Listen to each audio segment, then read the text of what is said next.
If you do not understand white supremacy, what it is and how it works, everything else that you understand will confuse you.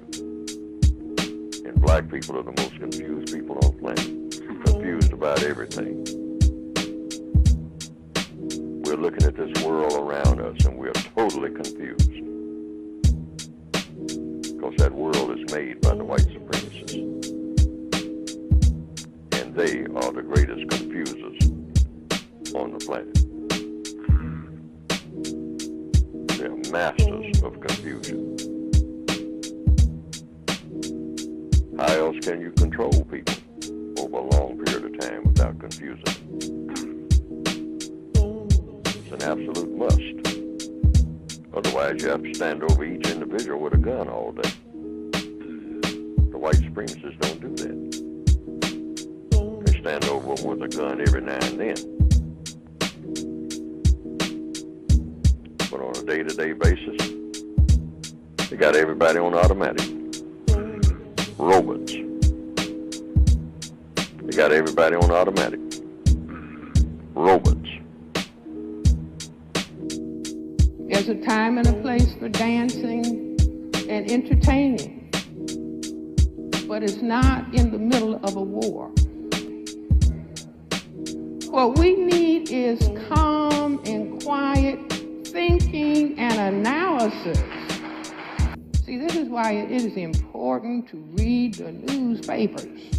See, this is why it is important to read the newspapers. Newspapers. Newspapers.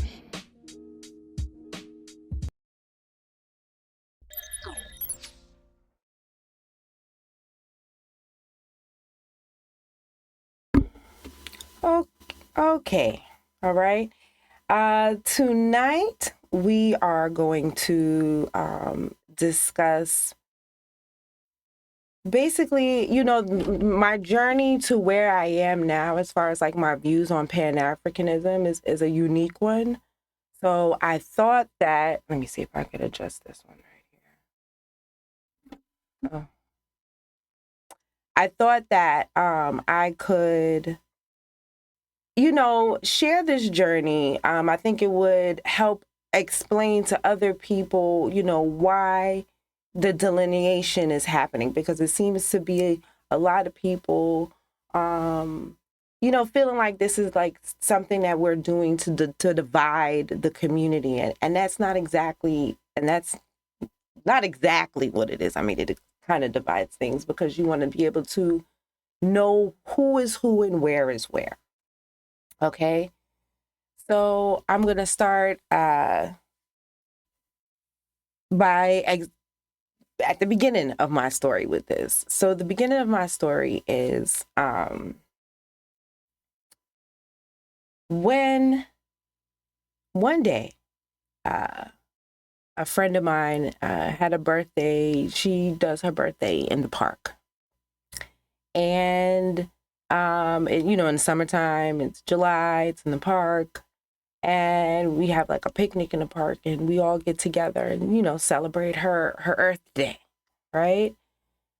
So while we're celebrating her Earth Day, a friend of hers who's also a friend of mine as well, I'm not going to say her name unless she tells me that she wants me to say her name. But a friend of hers who's now a friend of mine, she's Nigerian, and she was telling me that she had just gotten back from Nigeria. And during her trip to Nigeria, she went to the slave castles in Nigeria.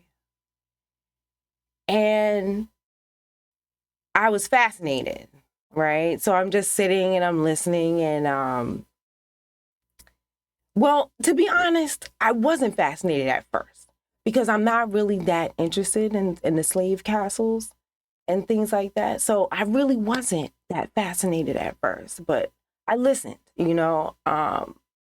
don't know. It's just something about that doesn't seem like something that I want to visit, me personally. So she starts telling me about her trip, or her experience. And then she says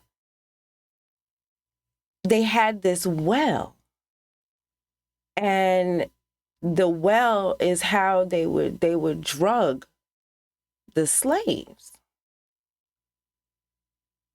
And I just like was shocked. I was stunned. I just stopped in the middle of my tracks, and I was like, wait, what did you say? And she was like, yeah, you didn't know that? She was like, they had to, she was like, there were so many rebellions that happened, between, the coasts of Africa and the destination, that they started drugging the enslaved people to make sure that they would be docile for the trip. And I just instantly started to cry. And she was like, she started to hold me. Now, my friend is Nigerian, so this is her lineage, and this is my lineage, right? So I instantly started to cry, and she hugged me. And then we decided to go somewhere else away from everyone else because the conversation had gotten way deeper than we thought it would go. So now we're sitting under a tree in Fort Greene Park, and she's like explaining it to me, and I explained. She's like, what about learning that was making you cry? And I was like, they tell us that we were the weak ones. They tell us that we were the ones that they could catch. They tell us that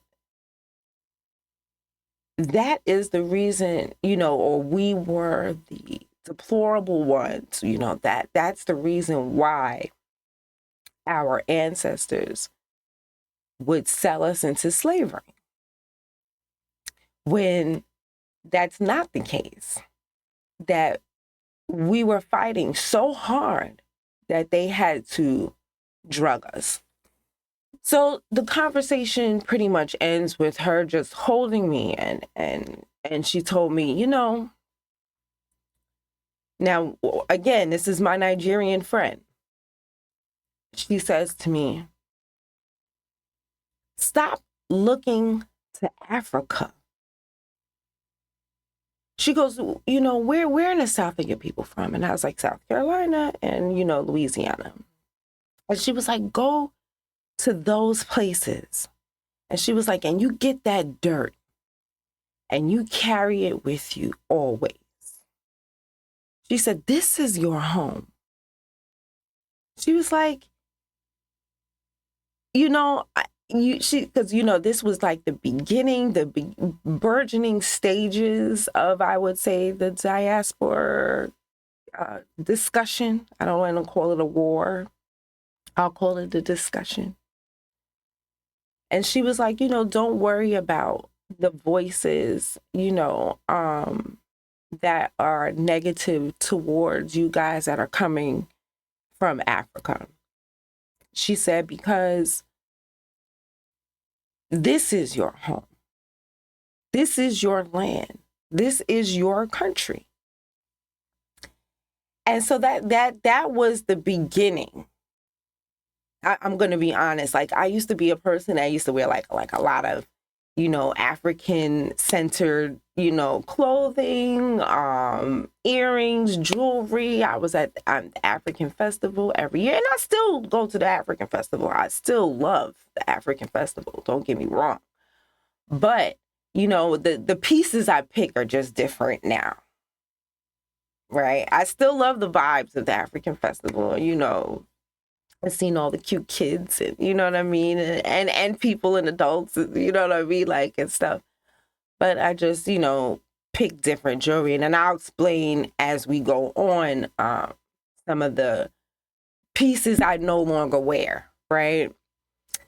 So that was the start of delineation for me, right? Was hearing that from a true ally, someone who it was not easy for her to tell me the truth about what her ancestors in her country did to mine. But she did. And instead of lying to my face, she told me the truth and held me and reminded me that I have a country and that I have a people, and I don't need to attach myself to them to feel validated. So like I said, that was the start, because that was years ago. Okay. So when she told me about this, about the tour that she went on at the slave castle in Nigeria, I figured somebody has got to have a video of this on YouTube, right? There's got to be a video of this on YouTube. So I found one. And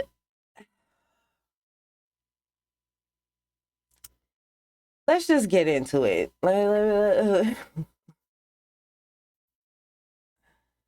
Let's just get into it. Hopefully, I won't get any kind of strikes.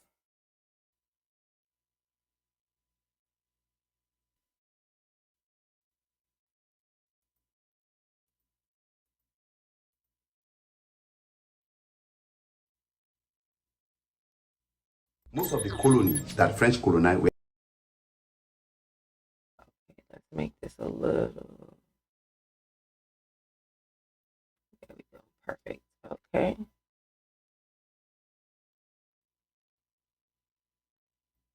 Perfect. All right. So now let me see something here. I wonder if I could slow it down, because his accent is very thick and it is difficult for me to watch this.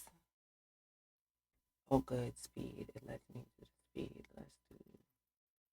Let's slow it down to about 80. Let's do 75.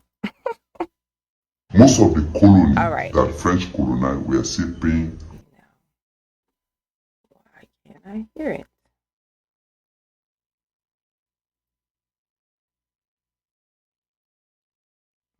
Okay. It's going to the right place.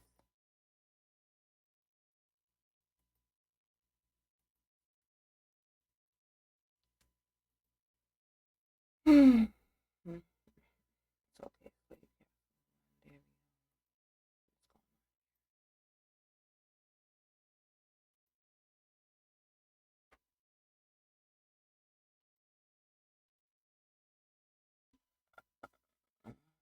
Media source. Okay, it should be playing. Colonial taxes up to date to French. But I cannot hear it. Hold on, guys.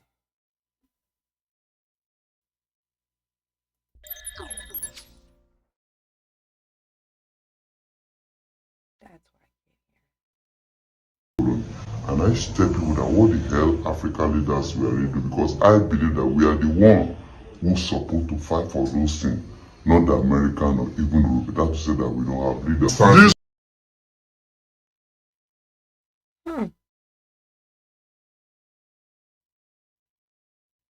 Oh, I really hate when I work so hard to get everything together and be perfect and no. I don't even know why. Everything looks like it's fine, so I don't know why the sound is not coming out. Sound is going to the speaker. Mm-hmm. It's definitely on. Oh, maybe not. Okay, I think I figured it Is used for what? out. Okay, so 75 is too slow. Let's speed that up to like, that was very slow. Let's speed that up to 90. Most of the colony that French colonized were still paying colonial taxes up to date to French colony. Okay. And I used to tell people that. Okay, so let me set it up now. So this basically is a tour of a dungeon, a slave dungeon in Nigeria. And the first thing I just want you to pay attention to, right, is just how casually he talks about how much things cost. 1 human being, 2 human beings, 3 human beings, 4 human beings, like it's nothing, like just very casually.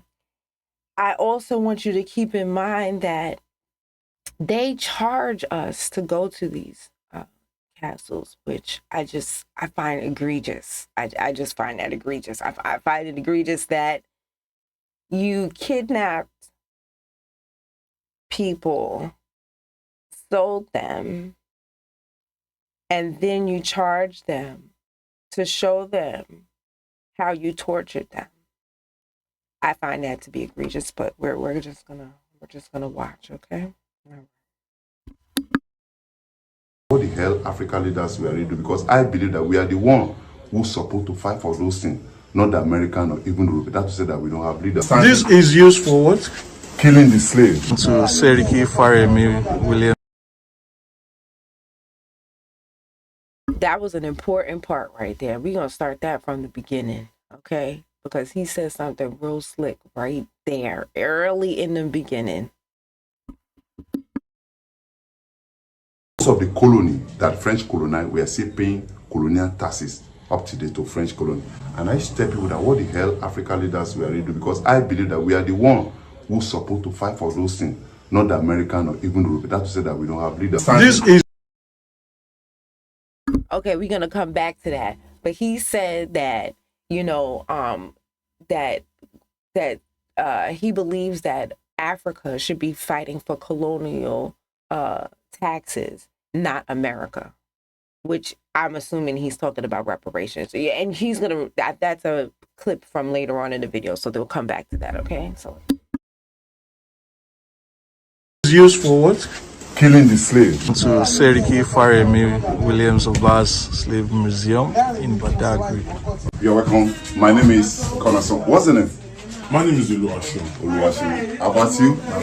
About today? Yeah, Aton. Historic or directory. Somebody can locate you. Somebody can tell you that you're from so parts of the world through your name. Now, if I tell you guys that I'm okay, here's where he's just going into names and all that. Okay, yeah. He's going into the name. And then here he starts talking about how this guy here, he's the like one who was the chief, I guess, of this right place. And he was kidnapped when he was a child, and then he was installed as chief. All right, let's play. He was captured as a slave boy, and the name that his parents gave to him, we call it Ifare was his birth name. Today, how comes the name changed to be Seriki William Abbas? And that era, we have two categories of slaves. We have a home slave and field. The home slave were the domestic slaves that work in their masters, while the field work on the farm, work on the land. Abbas was the first master that owns the young boy. He made him a domestic slave. And Abbas in question lived in the Republic of Dahomey. The Republic of Dahomey was changed to Benin Republic in 1975. Maybe behind Okosonu, Ajashe, one is called Republic of Dahomey. Abbas made him a domestic slave, but later resold him to a white man called Williams. William took the father down to Brazil. He made the domestic slave to, he now taught him how to read, which was illegal. Slave must not go to school because. See, he said that they took him down to Brazil and they taught him how to read, and then they brought him back. They believe that Islam we are being given education. One day he or she will rise and fight for their rights. So through Mr. William, this man speaks English, Dutch, Spanish, and Portuguese, and he can read. He's saying that he could speak English, Dutch, and Portuguese, and he could read. And he could write as well. But one day, William called him, come, let me give you a freedom on condition you work for me. And he grabbed the offer. William said to him, from where he found a... He said, come. So one day, one of the masters said, come with me and I will give you your freedom. And he said, sure. Brazil, he came down to resettle where we are standing right now. When he came here, it was the white man Williams that built this compound in 1840. Okay, so in the beginning, he was talking about, how the names tell you where you come from and all this kind of stuff. But you see this name Williams right here. That came from the white man.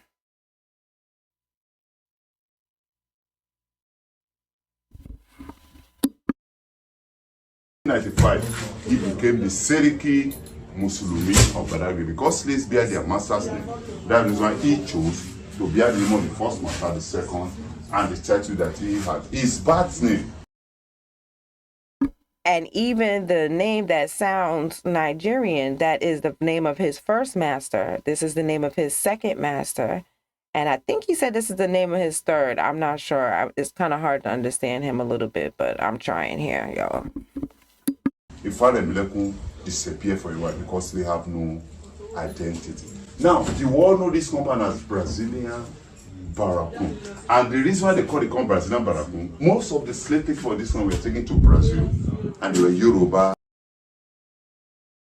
He's talking about how most of the slaves were taken to Brazil.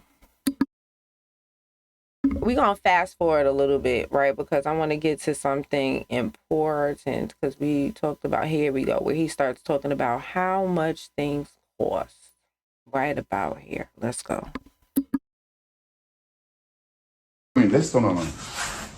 Now, when the European came to Africa, we Africans, we have our own currency. That's the money that we spend in Africa. Now, let me mention 4 types of money we spend in the olden days. In the olden days, tobacco were used as money in Africa. There's what you call yala salt, Y-A-L-A, then salt, S-A-L-T, yala salt were used. Then there's what you call Manila. If you look at a 100 notes, you notice a green star. The one that Awolowo's logo. There's a covering inside. Then you turn the back, see 2 at the below. Then 1 here.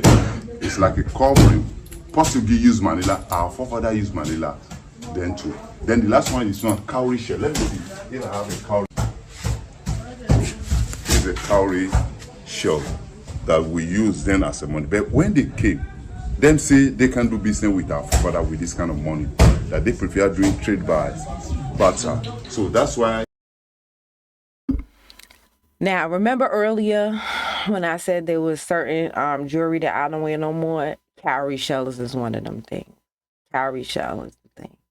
I used to have cowrie shell earrings. I used to have a cowrie shell ring. I had a cowrie shell. It was beautiful. This necklace that is like a kind of like a T necklace, real thin and delicate, gold and bright at the tip. Like right here was a cowrie shell. Oh, gorgeous necklace, right?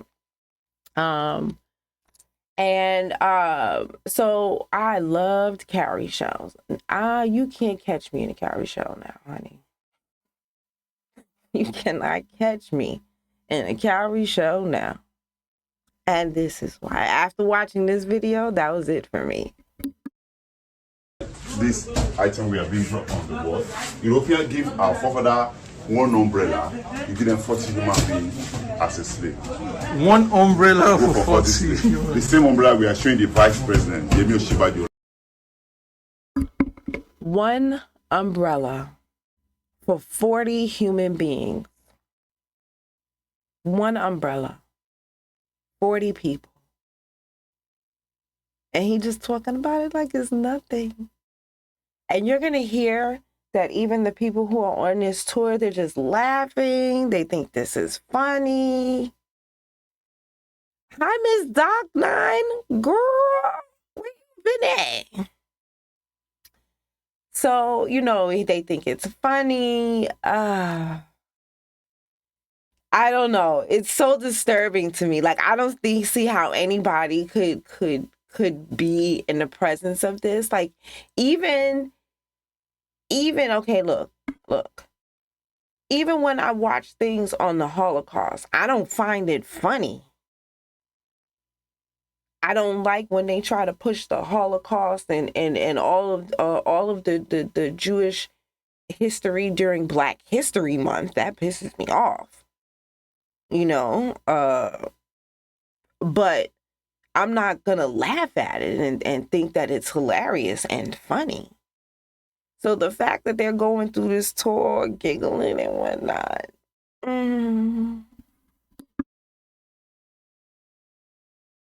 Last year, when you pay a costly visit to the museum, a bottle of whiskey go for 10 human beings as a slave.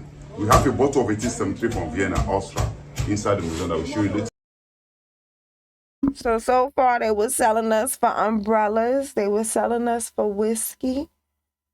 A plate, we call it ceramic bowl, go for 10 human beings as a slave. Mirror and bead. They were selling us for mirrors. They were selling us for beads. They were selling us for cowrie shells. I can say 3 slaves, Shim can say 2, Atoning can say 7, I can say 8. Depends how you could bargain and negotiate with for beads and mirror. When he became the Seriki, I mean the Father Milokun, when they want to top ban him, that's it. Crown and Seriki, Brasilia gave him this as a gift, while the kettle was given to him by the European. And then gone, go for 40 human beings as a slave.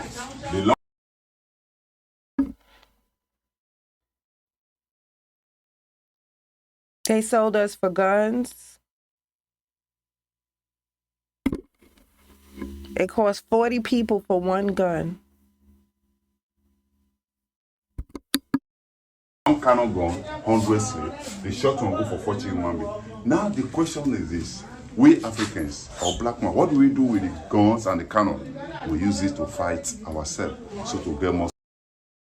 He said, what do they do with the guns and the cannons that they bought with the people that they sold? They fight each other. We sold ourselves into slavery. The Tudors are the year since 1840s when the compound was being established. Now, out of the 40 rooms that we have in the compound today, 38 rooms were being occupied by his family, family. Now, let's see those 2 rooms. But before we go in, let me show you this picture.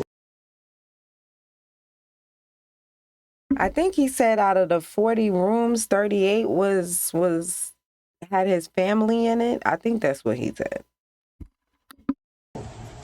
Eat once in a day, or sometimes. He said they eat once a day. They have to perforate. They'll pierce the upper lips and lower lips and put padlock, or they use this called iron muscles to guard their. Okay, so this is one of these torture devices that I've seen before. Now, it's interesting to me that they were also doing this to us before we ever set foot on any Western shores. This is what, and so, and what was so powerful about this video to me is because this was not a white man telling me what they did. This is them telling me what they did. This is them telling me. This is them. He's sitting here telling us what his ancestors did step by step, how much it costs. He's showing us the receipts and the invoices.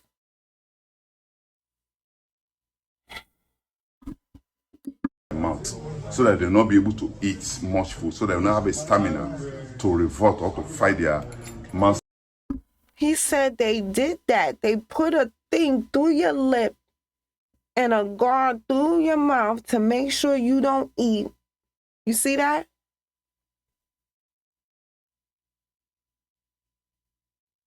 I wonder if I can make it bigger.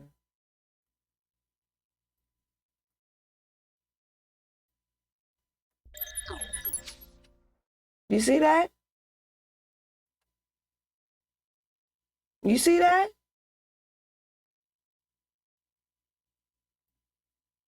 Also, you don't eat. So you will be weak and you will be docile and you will not fight back. They had multiple ways to break you before you ever saw a white man. That hit me hard. That hit me hard. We don't even have to, we not even before you ever saw a white man. This is what he's saying they was doing.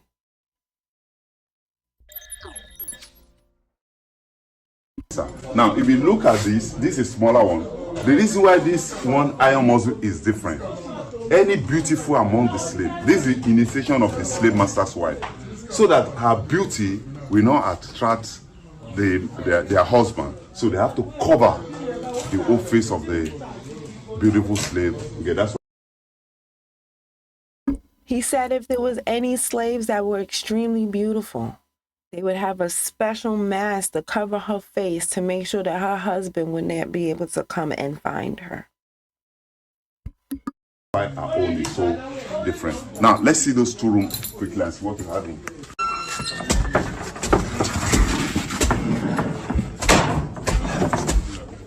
Come in.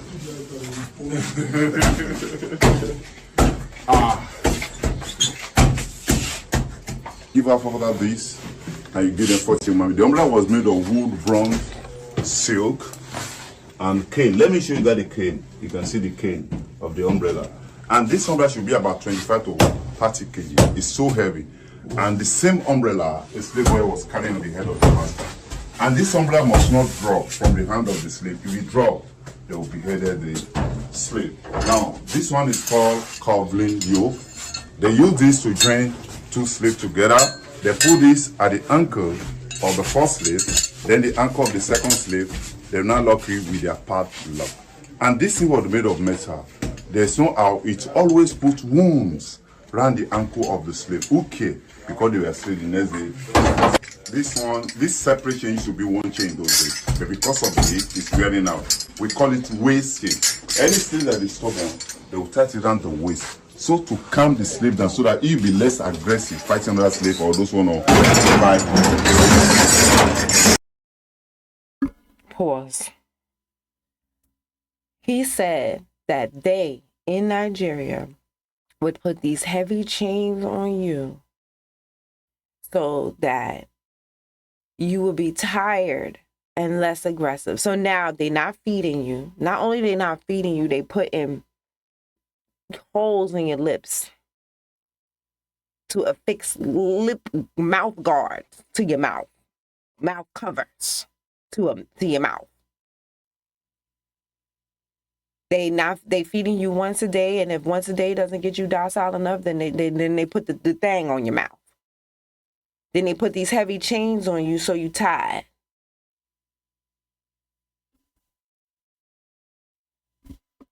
Again, this is all before we ever saw a white man. Now, they put this one inside the fire to write the name of the owner of the slave on the check. Even Babatunde's slave, my name should be Babatunde. They write Babatunde on my checks or at my back. We call it brandy because slave stock here, we are owned by different owners. For identification, you have to brand your slave. This chain here and the one at your back, we are used to kill them. I'll tell you how to do the lynching of the slave. Now, this one stands. This is used for what?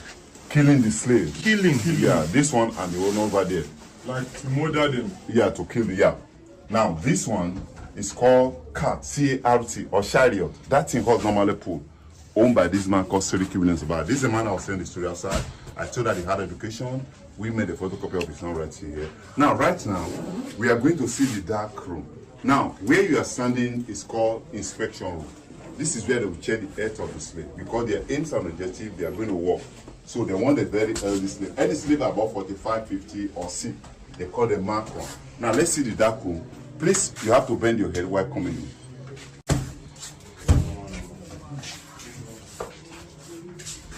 You're welcome. Bamboo. If it's your bamboo, then the slave will not full. They will have escaped through the roofing. But you know, a clay. They use a clay like. Okay, he's talking about how, you know, they made sure that they didn't come out the roof. Those are also some more trinkets, dishes, and whatnot that they would sell human beings for. Let's hear him talk casually about how much human beings a plate goes for. For 3 to 4 more. These are the people. Imagine the odor, the heat. Imagine how many human because they will have died there. That's why when people come, they are telling you are not here to catch me, but just to feel the pain the people past have felt. Each of those ceramic bowls go for 10. That's a 50 human being you are seeing there. It doesn't matter. 50 human beings for one of those bowls there. you just be like, Size. Once the European give you one of these, you give them 10 human beings as a slave. Now, at your back, that bottle at your back, if you look closely at the body, you see 1873 big customized on the body. The bottle is from Vienna, Austria. That's a 10 human beings standing. And that round object, there's what they call record. They call it gramophone. But today we use DVD and CD. And these are the gifts given to the Brazilian and the European friend. And some of the money I show you guys outside. okay, let's fast forward through this a bit.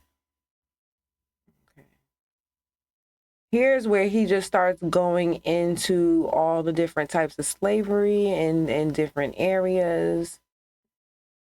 And this is when he talks about the fact that how they should get reparations. He didn't use the word reparations. Instead of me to be a slave, I would rather that there's a lot of things that happened on the slave era. Now, if you are watching a thing called Django, you see 20 dogs that will go for one man and they'll pieces the slave to pieces. Those are the killers' dogs. So there's a thing called the Root. The guy African name was Kunta Kinte. They were not giving Toby. He said, no, my name is Kunta Kinte. I am of Africa. It was the 7th generation of Haile Saleh traced their route for the United States of America to Senegambia, where the guy was captured. That's why when people come here, I used to say, please, let's give our children our names. There's nothing ever wrong with our name. Our name tells where we really come from. Now, Yoruba call this one Asho Etu, owned by Seriki Aba. It's over 200 years well. Then this box, Yoruba call it Akoti. It's different from what we produce now. This is what we produce. Wow. Now, these are some of the olden days iron corrugated sheet they use for the roof. It's different from what we produce now. This is what we produce. Wow. You get 15 of these lighter one or 20 from this edible one. And up to date in some part of the building, we see some of these. Those pictures of the children of Seriki Williams Abbas. And this chair used to be his realization chair. Now, we call this thing gallows, Gallow. If you remember what we're in the first cell, I showed you some chain. They will tie the chain around the wrist of the man.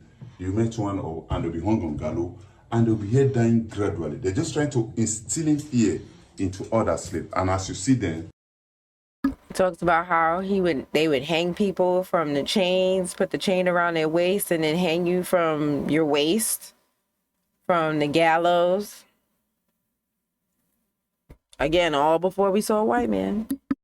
They won't last for a day till they are dead.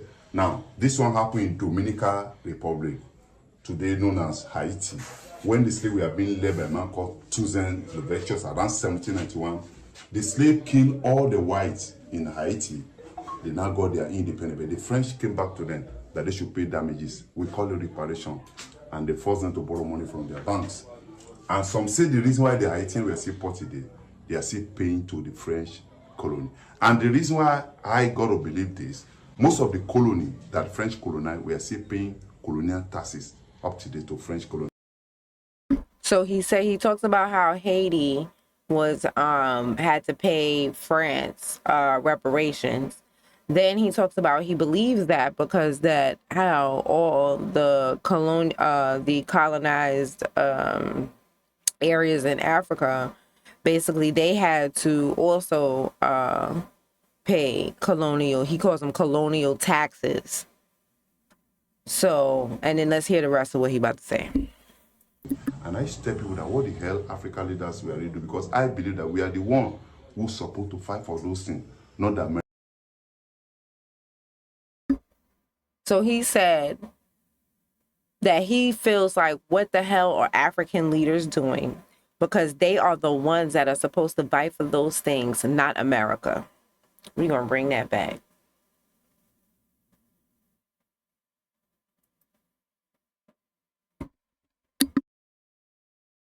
That what the hell African leaders were really doing, because I believe that we are the one who's supposed to fight for those things, not the American or even Europe. That's to say that we don't have leaders. Groups called abolitionists.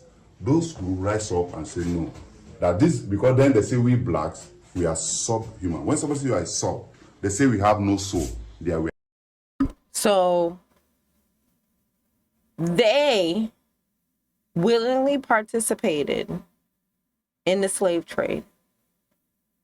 And then when the white folks, you know, they don't believe in no treaties, they don't believe in no contracts, they gonna go back on every single one. So when they turn around and then enslave them, they feel that they are deserved reparations before us. Catch that, T? I did. And apes, they say it's a lie. People like John Brown. John Brown was hung on gallows with two of his sons till death because he's a white man. He used to recruit some slaves, he go into the plantation, free them, kill the plantation owner. America's government sentenced him. You talking about John Brown? Dead by hanging on gallows. So, but they keep on pushing. People like Harriet Tubman, many of them that started fighting. The British, they have no choice. They have to put stop to trade. When they put stop to the trade, the slaves here were jubilating for freedom. And there's not. They said too many people were fighting, so the British had to stop the slave trade. It's so beautiful to be a free person. Now look at that small window. We give another 40 human beings here a ventilation. Now, let's go. He's saying that in that little room there would be 40 people in there with that little window. In Africa's heat. Outside, I see the last people.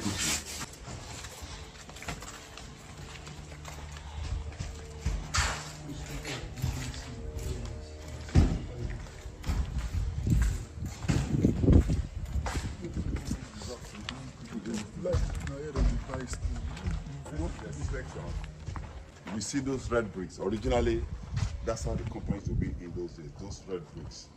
But it was being plastered by the family so that the building will stay.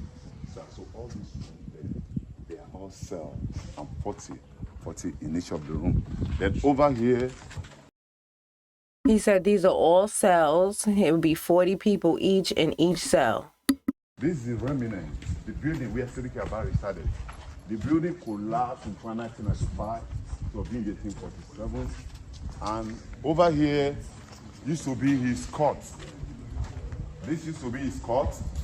And this is the chamber for C.F.R. Now, people are saying his court and his chamber. mausoleum. This is where he was buried when he died. He died 11 June 1919, and he was buried. And this is where he is buried.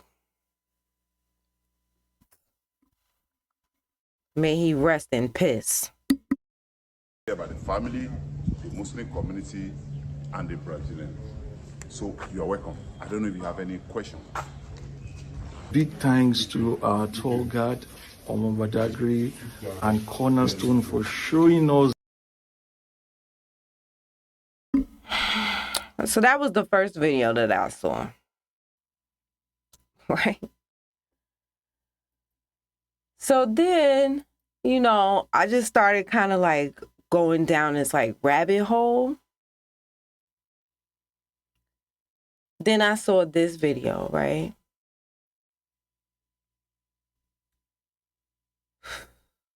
Does not force them to make this recitation.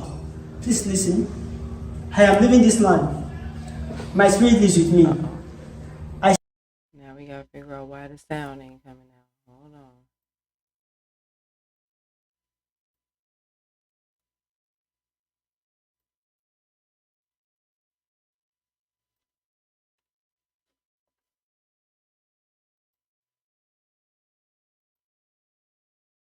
Okay.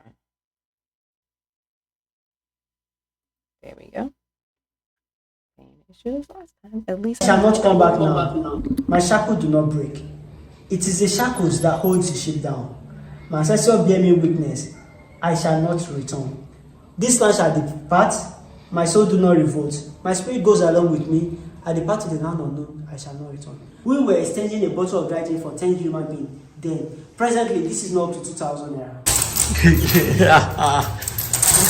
This is not light at all. This is very light. So is it light? It's not light. He said it's light. Okay, so you see where this is another area or something. I'm not, yeah. They're already laughing, and you know, I don't know. I don't know. I've been to a lot of museums, and I don't. And that's the reason why I really don't want to go to one of these museums, because I don't really find it funny. I don't find it funny, and I think that I would have a very emotional reaction, one that I don't even think that I'm prepared for. And that is why I'm uninterested. It's not that I'm uninterested in visiting Africa, but I am uninterested in visiting these slave castles. I have no reason. I don't really feel there's a reason. So this right here, this YouTube video is as close as I'm ever gonna get, child. And it's as close, and from what I'm learning, it's as close as I ever need to be. It's with Adewo, and there is a hard padlock. No wonder he was bending down. I was wondering why he was doing this.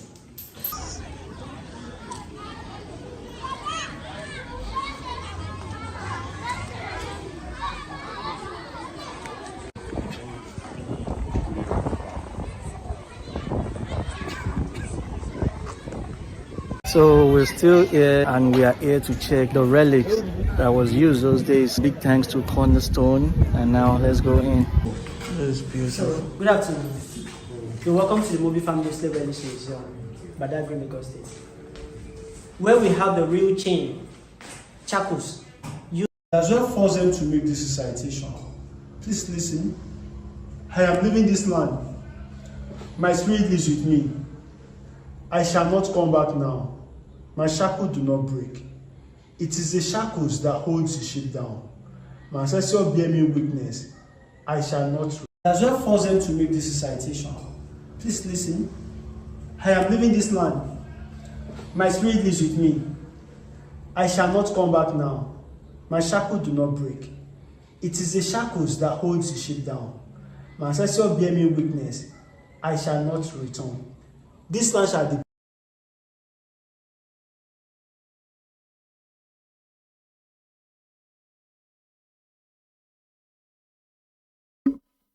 Started from the beginning, so let's get to about here.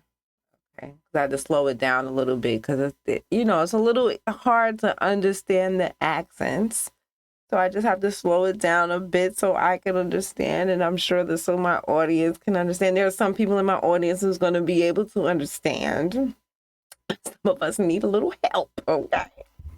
It means these people were taken through the Atlantic Ocean. Because in Nigeria then, we have two types of slave trade. We have transatlantic, we have trans-Sahara.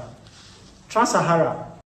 He's saying they had transatlantic slave trade and they had the trans-Sahara slave trade, right?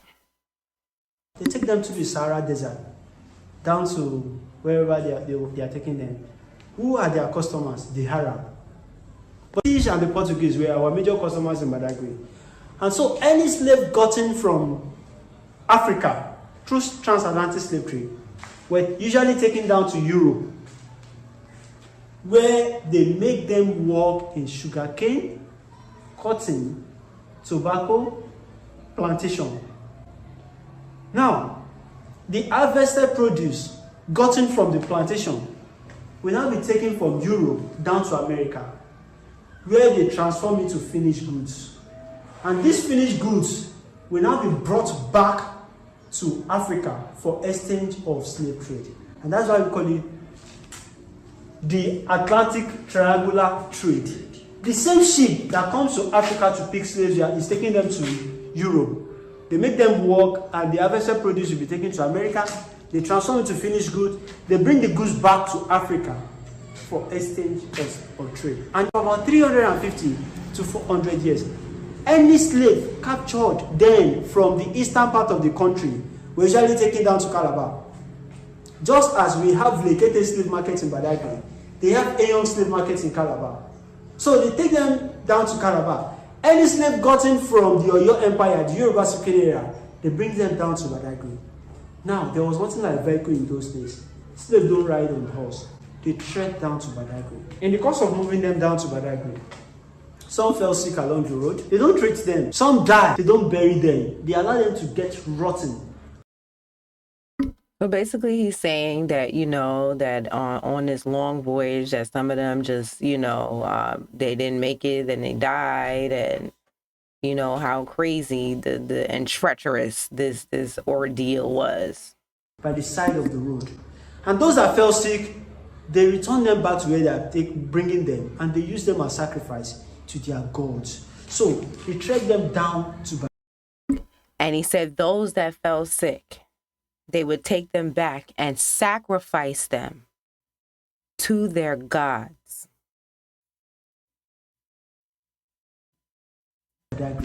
Now, during this period, a market was established in Badagry for this trade, and that is Blekete Slave Market, established in the year 1502. Over 300 slaves were sold inside the market every single market days. And the market days is every 9 days. So over 17,000 slaves were being led out of Badagry. Over 70,000 slaves were sold through the Blekete from that particular market. Okay. Slave market down to the New World. And so after buying slaves from the market, they take them to the barracoon, where they store them for 3 to 4 months. And we have buildings like this along the coast of Africa. You see this in Nigeria, Ghana, Togo, Republic of Benin, where they store them. After the abolition of slave trade, they advised our forefathers to demolish all the relics of the slave trade. That's why we don't have the one at the point of no. It was destroyed after the abolition of slave trade here in Badagry. But we have one barracoon close to us where 40 slaves are kept in one room, and they have 40 rooms inside the compound. 1,600 slaves are kept inside the barracoon. From the barracoon, they enter the slave port. From the slave port, they cross to the other side of the water. They are at the point of no return. So at the point of no return, they arrange them inside the... Look how that looks. I mean, they put some work, some engineering into this. Like, look at it. That's not why was all of that necessary? Look how that looks. That's more than just a port. That's more than just a you know, a castle, a dungeon.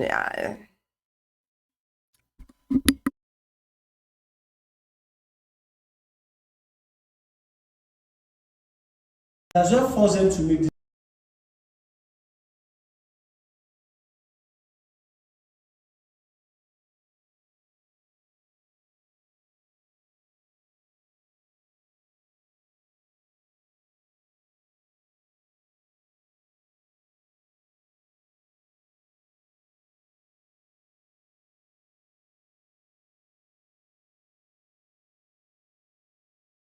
Because they arrange them inside the ship. Now, because they are getting our people very cheap, they overload the ship. They release some of the slaves inside the water to lighten the weight of the ship. And these people will perish inside the water.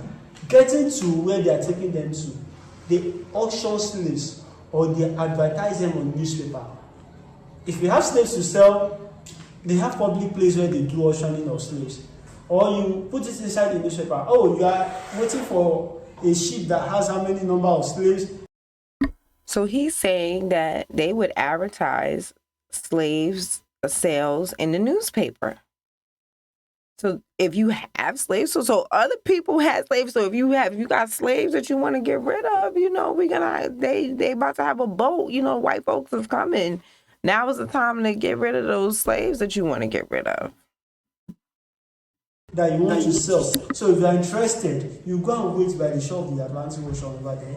As you are coming, you buy your slave. So this is how they usually advertise slaves during the period of slavery. They call them Negroes.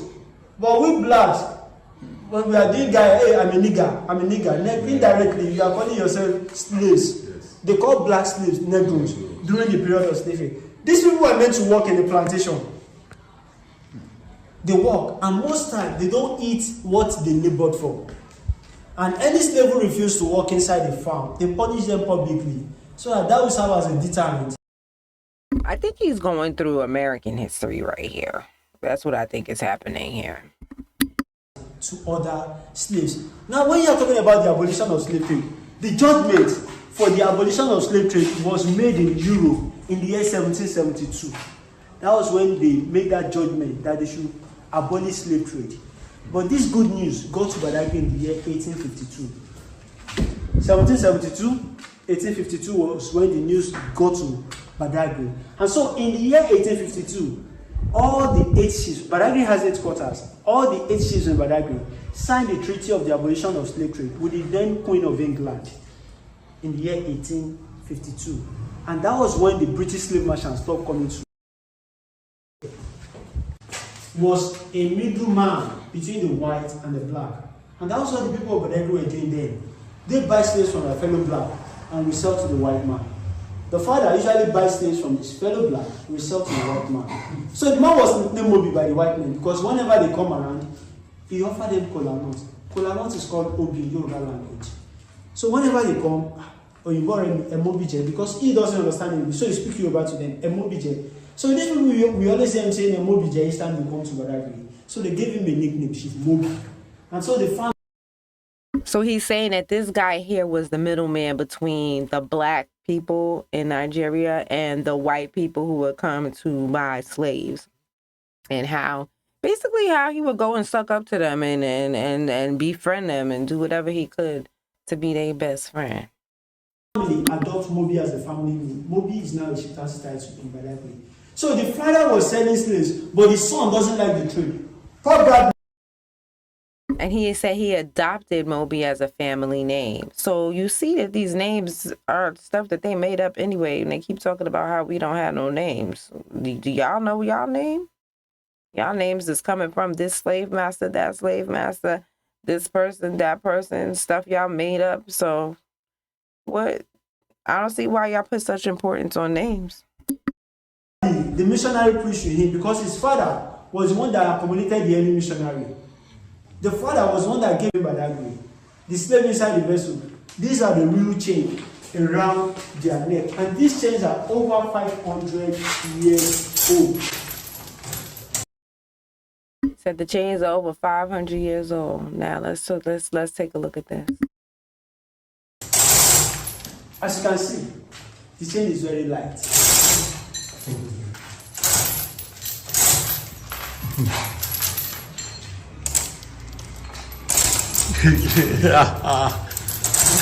This is not light at all. This is very light. So is it light? See, laughing. They're having big fun. Big fun, making big jokes. It's hilarious how heavy these chains were that they put on our ancestors. Isn't that freaking hilarious? Don't you find that funny? He said it's light. Now, do you know why I said it's light? Slaves were meant to walk with this chain around their neck for 18 hours every day. Wow. 18 hours. 18 hours every day they had to have those chains on. While traveling, this chain will be around them for 3 to 4 months. And it's only the strong 3 to 4 months, 18 hours a day. In Africa's heat, metal on your skin. strongest that gets to wherever they are taking them to. So this has become part of them. They don't see it as anything. In fact, this chain will build their muscle. So the slaves are meant to walk with this around their neck for 18 hours every day. And imagine the weight of the chain around the neck of the slaves, walking inside the farm for 18 hours every day. They walk from morning till night. Please feel the weight of the chain. So how do you feel with the weight of the chain? It's heavy. Sir? Very heavy. But I just said it's very light. But that's the opposite of light. So imagine this on the neck of human being. We can't, and not only with happening. It's with alcohol. And they are very hard padlock to No wonder he was bending down. I was wondering why you were feeling this. Oh, damn, this is heavy. He said, I wondered why they were bending down. No wonder they were bending down. Hello, sir?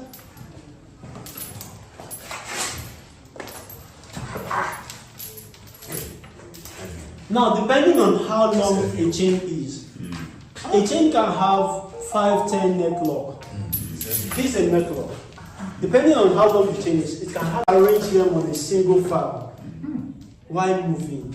So, the file is the neck lock, and this is a torture weapon used on the children or on any slave who refused to work in the farm or slave who refused to obey the white men. They force this into their hand, down to the wrist. Most times this doesn't go in easily. So they will need to break the bone to force this to the wrist of the slaves.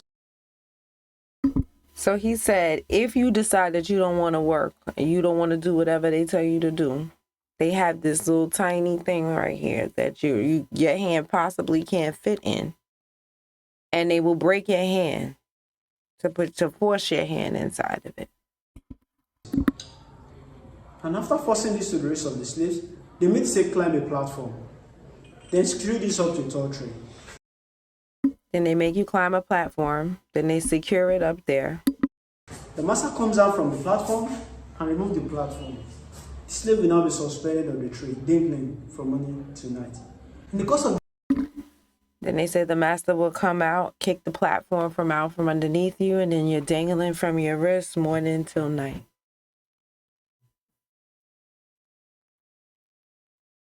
this, most of them died. White people doesn't care. Because our forefathers were being enslaved for high times. And this is called the masculine. There were two classes. It's something he said there that I cannot understand what he's saying. I cannot make out the words. Morning to night. In the course of this, most of them died. The white people doesn't care. Because our forefathers were being enslaved for high times. And this is called. He said, and the person didn't care, and then their forefathers did something. I cannot make it out. Every time, even back then, I couldn't make out what he was saying. The masculine. There were two categories of slaves, and we have plantation slaves. Most times, domestic slaves were given special treatment because they are working in the house. They allow them to wear clothes, they give them good food, they have a good skin. Plantation slave eats once in a day. And so, for the male domestic slave not to impregnate the wife or children of the master, they castrate them. Second reason why they castrate them is for them to carry heavy object. And the third reason is for them to be their bodyguard. So, domestic slaves don't have access to the wife or children of the white men. That's why they castrate them. Female domestic slaves were used as weapons. He's talking about things that happen in America. So let's just fast forward because I don't really care to hear his version of what happened in America. Working on the farm, we're usually not allowed to talk to one another because white men are afraid that when these people to their parents while they are working on the farm. Branding iron. This was used in writing name on slaves during the period of slave trade. Because slaves don't bear name, they bear the name of their master. And for the master to be able to identify his slaves, the function of this is to pierce the mouth of the slaves, for them to be able to padlock their mouth.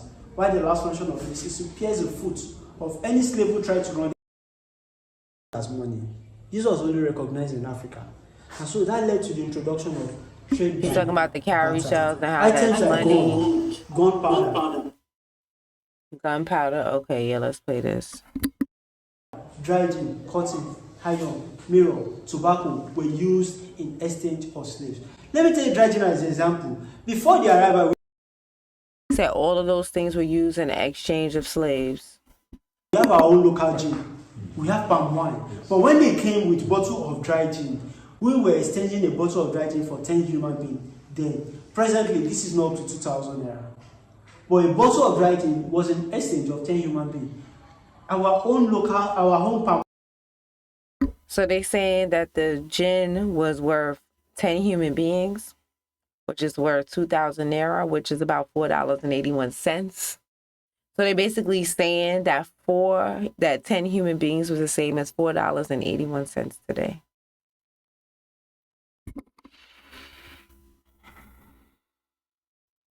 One is better than the dry gin they are giving us, but we believe that what they are bringing is better than what we have. So whatever the white men brought to us is better than what we have. This is a cannon gun. They brought cannon gun to us so that we can wage war against ourselves, capture slaves, resell power to them. And this size was an exchange of 40 human beings. The gunpowder that we needed to power this.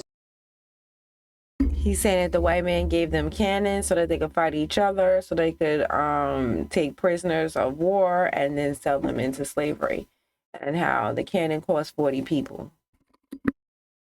We also paid exchange of human beings during the period of slave trade.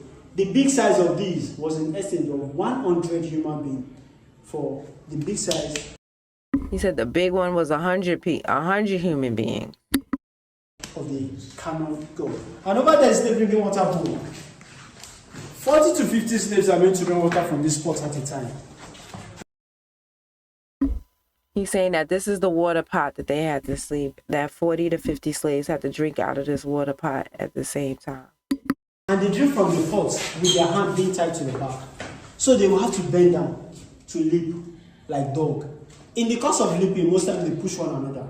They get caught by the edge of the pot. The blood drips into the water. And they drink the water like that because they have access to food and water once in a day. So it was brought in dead by the white people. And the man buried there was the owner of the safe. In fact, most of what I'm telling you now, we got the document, some of the document. Inside this place. From here. So this is spirit attenuation word at the point of no return. Now here's where it gets good. So this is where he talks about the incantation that they forced people to say and why they made them say it. So I'm gonna let him say it. Now this well was dug by the people of Badagry. The dog said the well was dug by the people of the name of that village. It to hate their business then. So as soon as they force the slave to drink from this well, they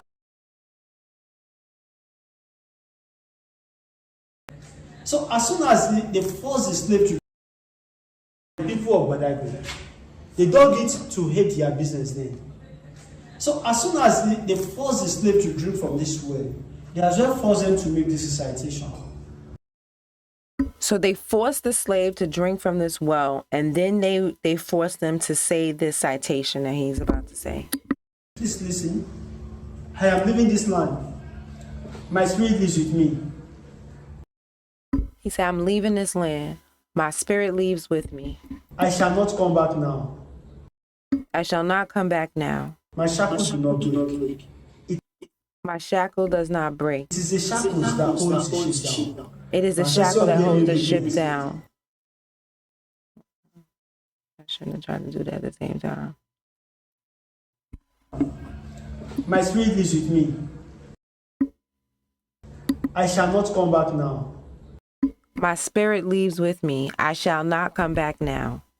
My shackle do not break. My shackle do not break. It is the shackles that holds the ship down. It is the shackles that holds the ship down. Ancestral bear me witness. I shall not return. Somebody bear me witness. I shall not return. This land shall depart. My soul do not revolt. My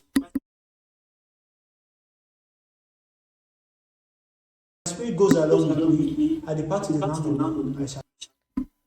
My spirit goes along with me. I depart to the land of unknown. Not return. I shall not return. You hear that? Drinking from this well and making this recitation, they become less aggressive and they lose their memory. Jamaica, Haiti, and so on and so forth. You see that some of our... He said when they do this, they become less aggressive and they become easier and docile for the white people for the trip. Culture in Yoruba land are practiced there. They could not return back because of the covenant they made at the point of... They said that he said that we could not return back because of this covenant. In Brazil, as we speak, Yoruba is their second official language. How come you're a man in Brazil? They left during the period of slave trade. They could not return back because of the covenant they made at the point of no return. So it is after drinking from this well, they take them to the ship and they take them out of the country. Timotokwe is my name. Any question? So they make sure that your soul can't return. I find that to be extremely diabolical. That not only did you kidnap, drug, and sell people, but then you did some little voodoo hoodoo thing to make sure that their souls could never come back. Like even in the afterlife, that they would not be able to return home.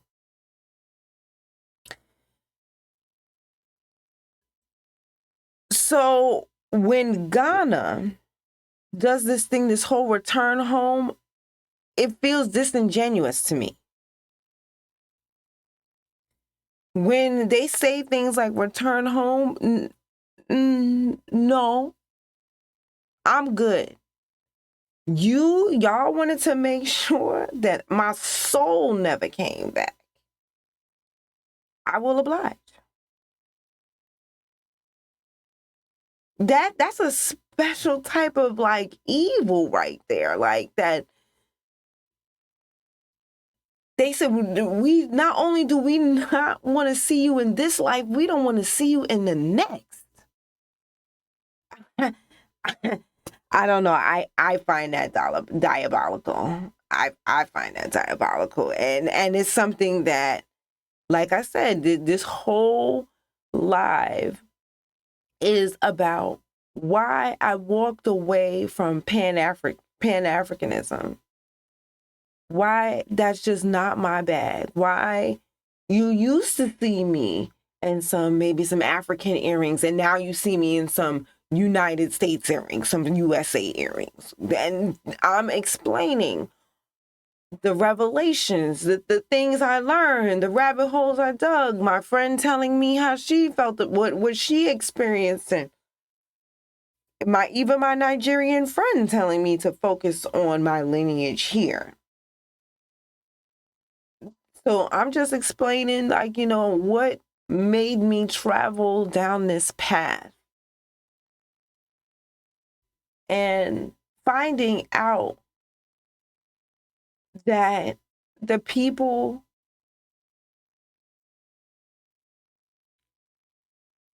okay, you had always been told that, Africans had sold you into slavery, but you're not really understanding the details. And learning the details is extremely hurtful. It's extremely hurtful. Like I said, I don't, it's a special type of evil that would damn your soul from returning. That's a special type of evil. All right, let me see if there's anything else worth anything from Okay. The water of land of no return. Even presently, it is happening now that even when some of them, when they cross over, they're not going back.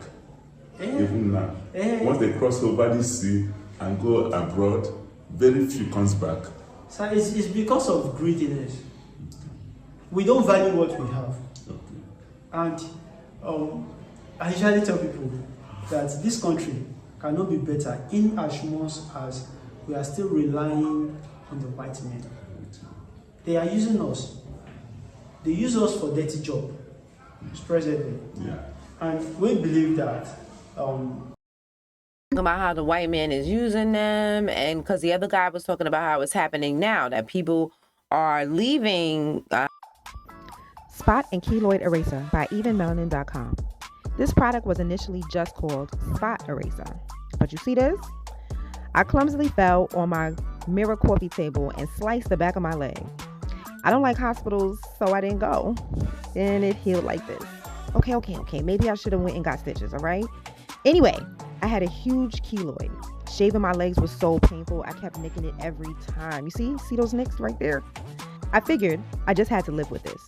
Then when this was made, I figured I could at least lighten it up. Then all of a sudden, I couldn't believe it. My keloid was flattening. I don't use it as often as I should, and still, I can shave my legs and run the razor across, no nicks. If you have a keloid, you need this product.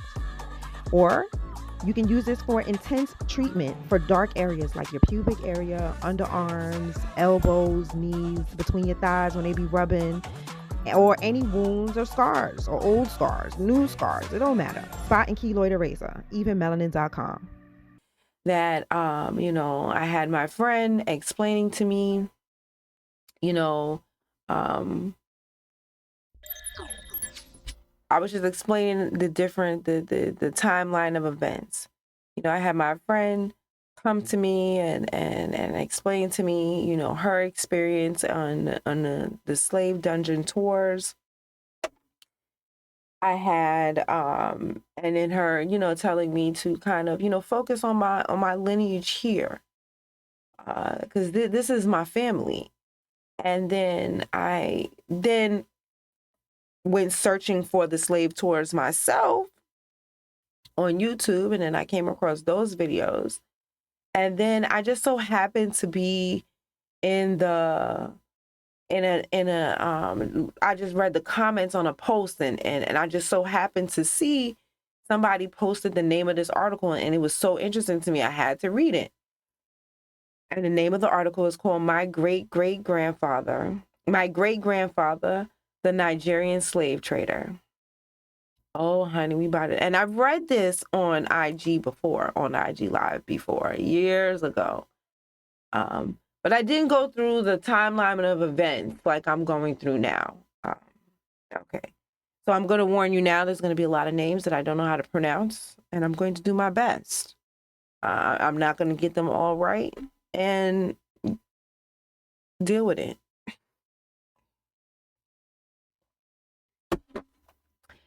My parents' home in Umuji's, Nigeria, stands on a hilly plot that has been in our family for more than 100 years. Traditionally, the Igbo people bury their dead among the living, and the ideal resting place for a man and his wives is on the premises of their home. My grandfather, Erasmus, the first Black manager of Bata Shoe Factory in Aba, is buried under what is now the visitors' living room. My grandmother Helen, who established a local church, is buried near the study. My umbilical cord is buried on the grounds, and those are four, and those, and though as are those of four of my siblings. My eldest brother Namdi was born while my parents were studying in England. In the early 1970s, my father Chuck Woolmer preserved the dried umbilical cord, and 18 months later brought it home to bury it in the front gate. Down the hill near the river, in an area now overrun by bush, is the grave of my most celebrated ancestor, my great-grandfather, Nwabini Ogogo Ariaku. Nwabini Ogogo was a slave trader who gained power and wealth by selling other Africans across the Atlantic. He was a renowned trader, my father told me proudly. He dealt in palm, produce, and human beings, child. Long before Europeans arrived, Igbos enslaved other Igbos as punishment for crimes for payment of debts and prisoners of war. The practice differed from slavery in the Americas.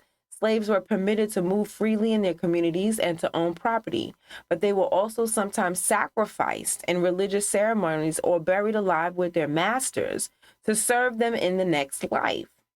When the transatlantic, see, they didn't believe they owned you just in this life. And that's,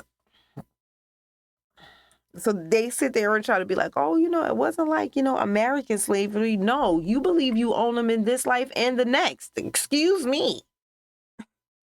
American slavery, at least when you die, you was free. You slavery in Nigeria, you ain't even free when you're dead. Lord have mercy. When the transatlantic trade began in the 15th century, the demand for slaves spiked. Igbo traders began kidnapping people from distant villages. Sometimes a family would sell off a disgraced relative, a practice that Okoro, a professor of Igbo history at the University of Nigeria, Suka, likens the shipping of British convicts to penal colonies in Australia. People would say, let them go. I don't want to see them again. Between the 15th and 19th centuries, nearly 1.5 million Igbo slaves were sent across the Middle Passage. My great-grandfather was given the nickname Nwabini, which means from the bony port region, because he had the bright skin and healthy appearance associated at the time with people who lived near the coast and had access to rich foreign foods. This became our family name. So again, you see these names, it just came from where they was living at. So don't come for me and my name that my family has had since the 1700s, okay, that I know about. That's just what I know about. So don't come for me and my name.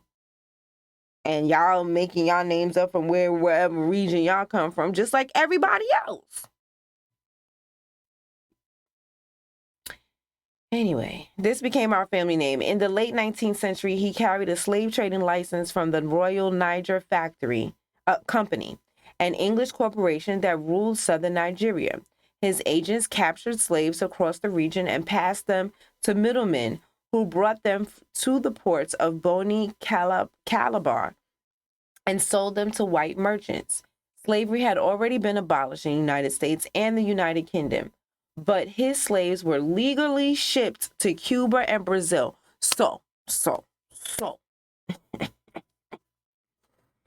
The United States and the UK was like, you know what? We're going to stop doing this. And they were like, oh, no. So they're going to do it to where? So they were still going to Cuba and Brazil. He said, can't stop, won't stop. To win his favor, local leaders gave him their daughters in marriage. By his death, he had dozens of wives. His influence drew, so when he's sitting here, kidnapping people and selling them into slavery and everything, and as a reward from the town, they give them their daughters. No wonder nobody came to look for us. No wonder nobody came to find us, because that's something I always wondered, I remember one time I had went to a party with a bunch of dudes that were, of African descent, straight from Africa. They were African. I was, partying with them. And, they were like asking me questions like, why do we look for Black people wherever we go? And I was like, because we have to make sure that, that we're good. Because we know that, you don't want to be out here but slipping by yourself with these folks. So you always going to look around and see where your backup is at. And I was like, I guess you don't really feel like that because you come from a country where it is all of you. And then I said, well, let me ask the question. I said, how come y'all never came to look for us? How come y'all never came to get us? Y'all never demanded y'all people back. Y'all why is that? And I was like, why didn't y'all come get us? If the story is the way they saying it is, why? And I didn't get no answer. I'll tell you that much. I ain't get no answer. So back to this. Slavery had already been abolished in the United States and the United Kingdom, but his slaves were legally shipped to Cuba and Brazil. To win his favor, local leaders gave him their daughters by marriage. They said, yeah, you kidnapping the whole, whatchamacallit, let me just give you my daughter. By his death, he had dozens of wives. His influence drew the attention of colonial officials who appointed him Chief Remedies and several other chief of Remedies and several other towns. He presided over court cases, set up churches and schools. He built a guest house on the land. I'm sure that was not his. I'm sure that was the colonial officials, that told him to set up churches and schools. He built a guest house on the land where my parents' home now stands and hosted British dignitaries to inform him of their impending arrival and verify their identities. Guests sent him envelopes containing locks of their Caucasian hair. Yeah, I wonder what he was doing with that hair. Who knows? Anyway. Funeral rites for a distinguished Igbo man traditionally include the slaying of livestock, usually as many cows as the family can afford. Ogogo was so esteemed that when he died, a leopard was killed and 6 slaves were buried alive with him.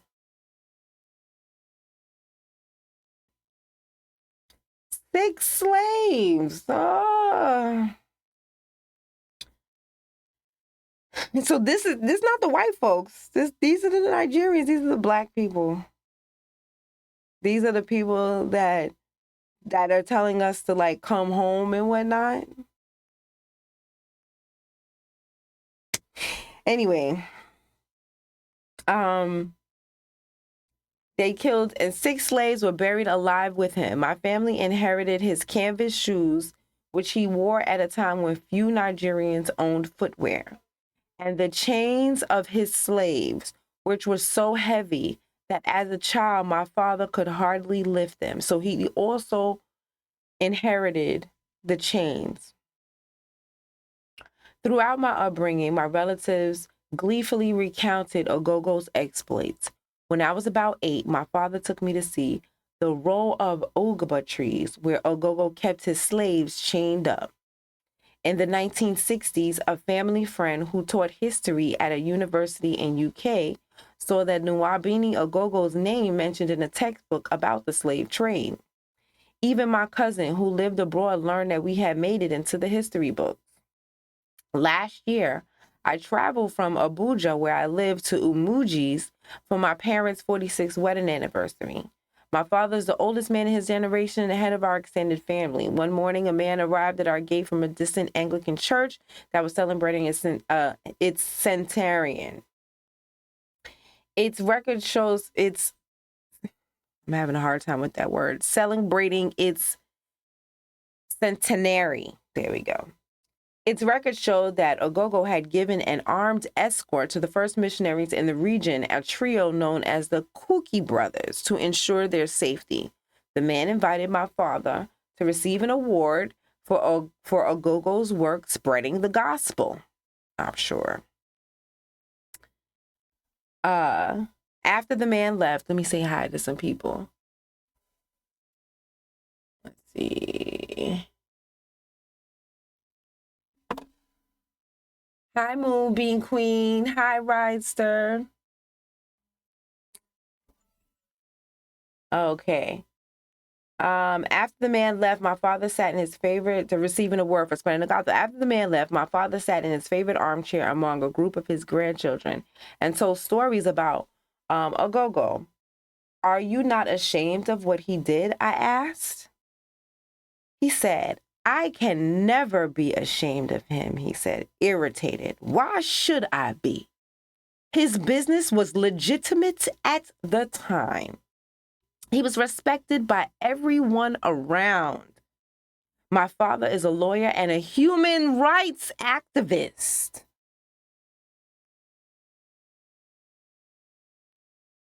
Who spent much of his life challenging government abuses in Southeast Nigeria. Thank God he's not here. He sometimes had to flee our home to avoid being arrested, but his pride in his family was unwavering. Not everyone could summon the courage, he said, to be a slave trader. You have to have some boldness in you.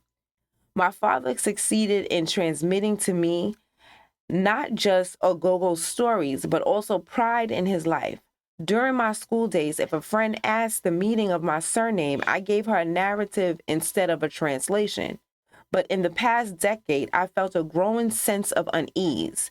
African intellectuals tend to blame the West for the slave trade, but I knew that white traders couldn't have loaded their ships without help from Africans like my great-grandfather. I'd read arguments for paying reparations for the descendants of American slaves and wondered whether someone might soon expect my family to contribute. Now, I want you to understand when this was written. This was written in 2018.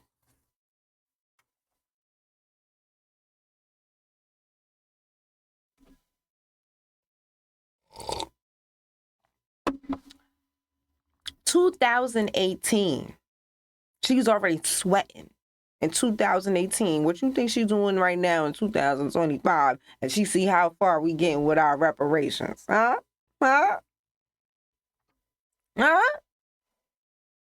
Yeah, she's sweating.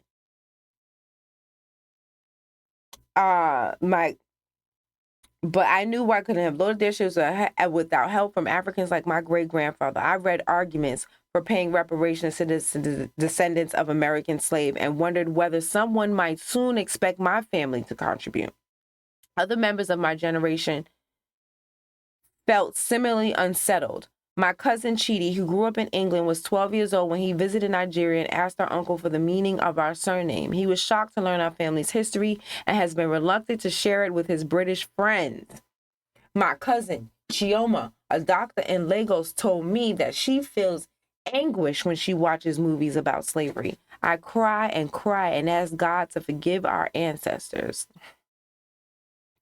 The British tried to end slavery among the Igbo in the early 1900s though the practice persisted into the 1940s.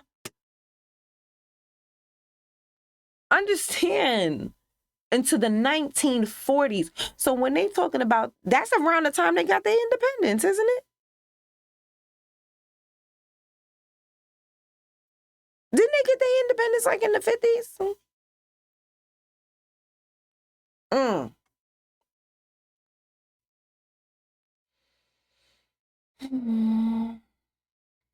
the early years of abolition, by British recommendation, masters adopted their freed slaves into their extended families. One of the slaves who joined my family was Nakawa. Oh, I can't. Nwakankwo.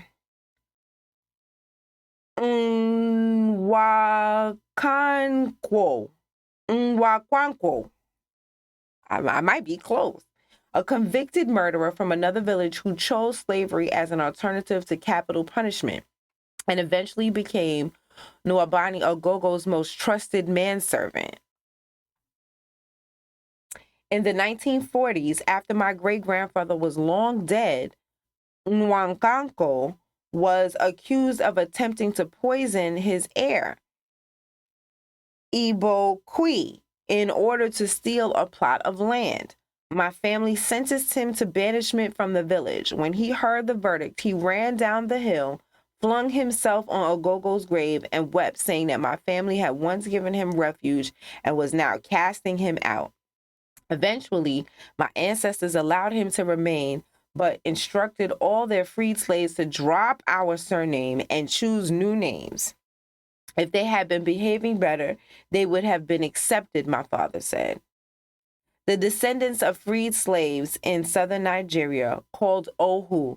Now, I still to this day have heard no one outside of this article refer to these people, the Ohus and the Osus. Now, I haven't really asked anyone, but I definitely would like to know, where are these people today? Or maybe they're trying to hide. If they're trying to hide, if the Ohus and the Osus is trying to hide and they don't want, their lineage to be brought up, then fine. That's one thing. But I'm very curious because let's read on. The descendants of freed slaves in southern Nigeria called Ohu still face significant stigma. Igbo culture forbids them from marrying freeborn people and denies them traditional leadership titles such as Eze and Ozu. The Osu, an untouchable caste, descended from slaves who served at shrines, face even more persecution. So there's an Ohu class. They can't marry freeborn people. And then the Osu are so untouchable. And they were the ones who served at the shrines. I guess maybe they're the ones who have to die with the master as well. And that they face even more persecution. My father considers the Ohu in our family a thorn in our side. So they have Ohus. So that's just the regular ones, not the lower caste slaves. All right. They got castes within slavery. Ain't that like, look, this is diabolical. My father considers the Ohu in our family a thorn in our side, constantly in opposition to our decisions. In 1980s, during a land dispute with another family, two Ohu family testified in court. They hate us, my father said. No matter how much money they have, they still have a slave mentality. My friend Ugo, whose family had a similar disagreement with its Ohu members, told me the dissension is coming from all these people with borrowed blood.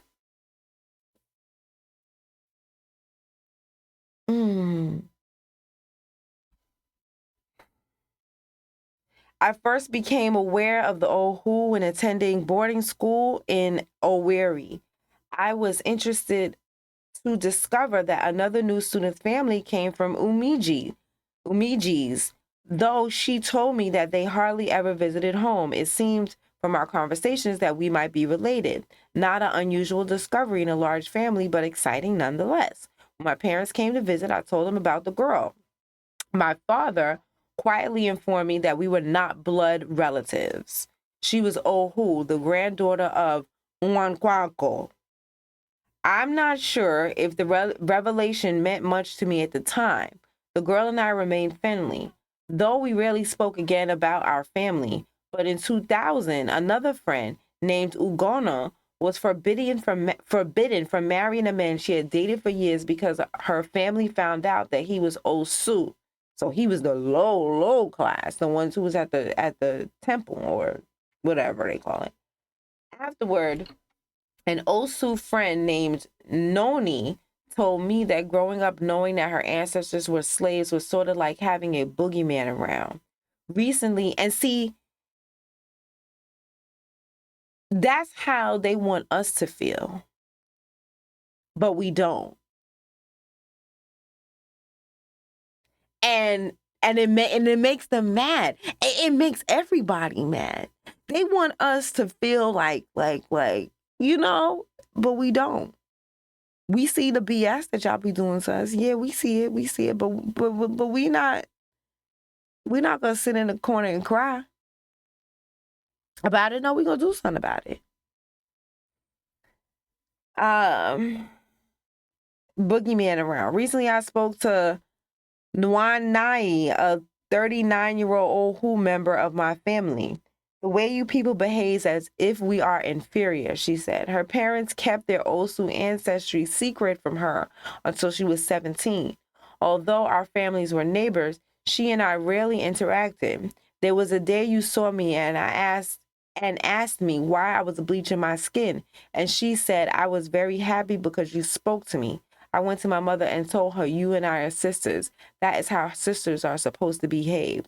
So now, and this is something that I said the last time I read this, now we see that there are certain classes of people that are bleaching their skin to get out of their class.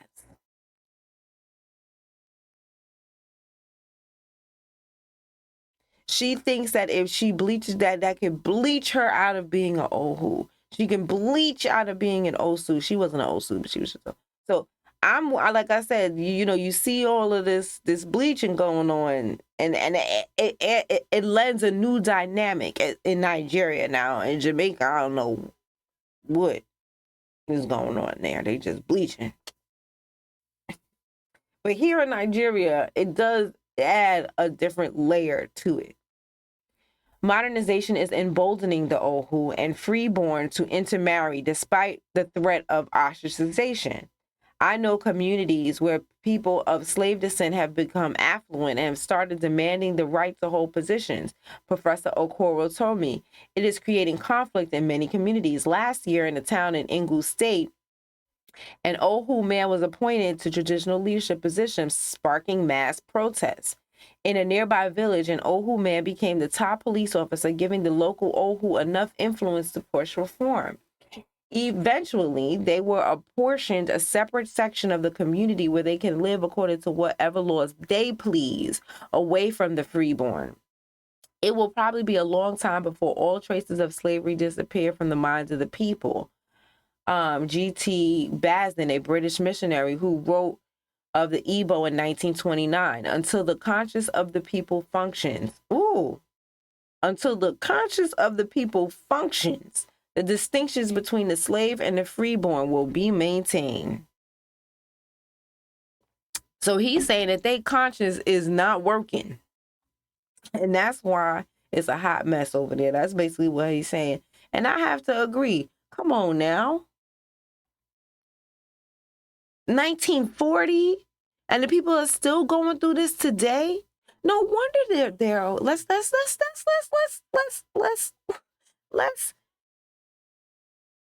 take a look at that.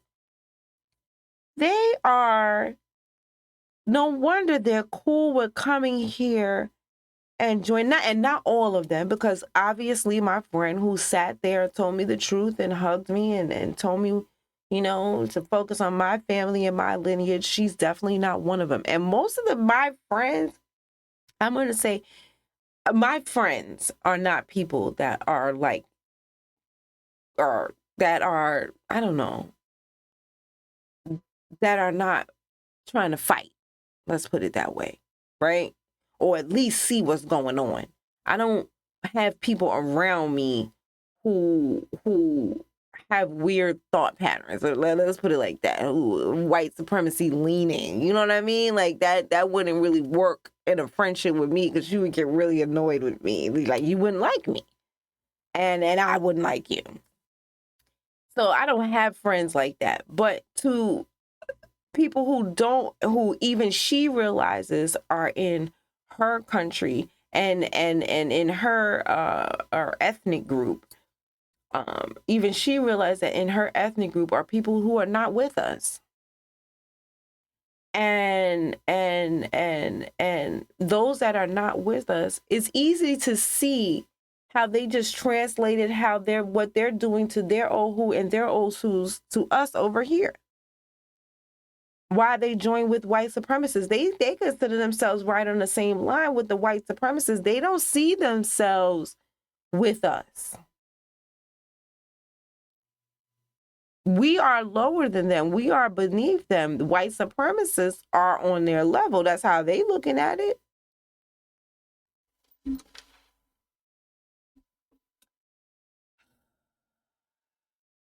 I'm gonna read that quote again. T. Basden, a British missionary, wrote of the Igbo in 1921, until the conscience of the people functions, the distinction between slave and freeborn will be maintained. Now, it's crazy for a British person to write that about you because they don't have no conscience either. But I do find maybe he finds it extraordinarily interesting because you all look the same.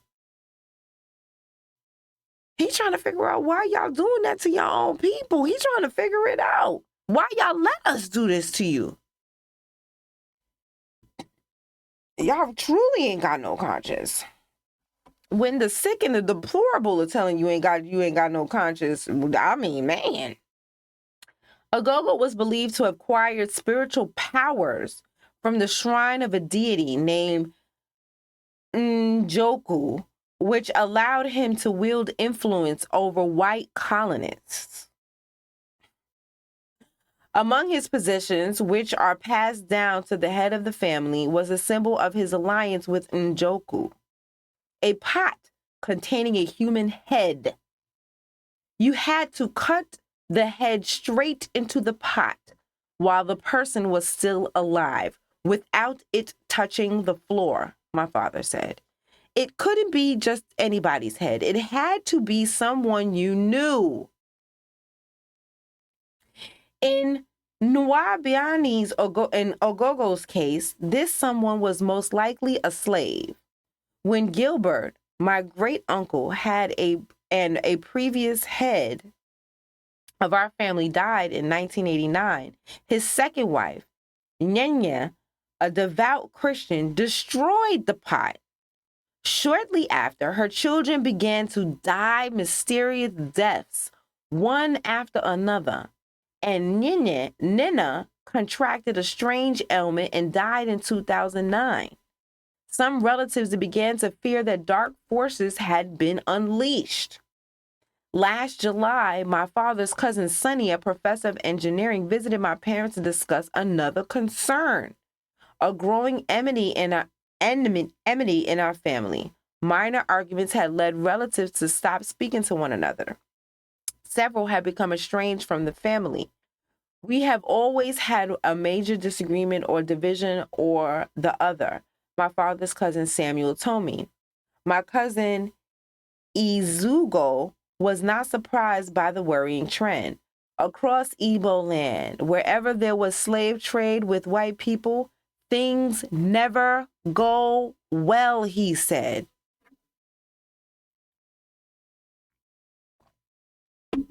See, they are well aware of the karma that they put out into the world. They come, and once again, this is not all. I started the conversation talking about my friend and how she's an ally, and she is definitely from Nigeria and is a Nigerian. So not all. But the ones that ain't with us. Okay? The ones that ain't with us.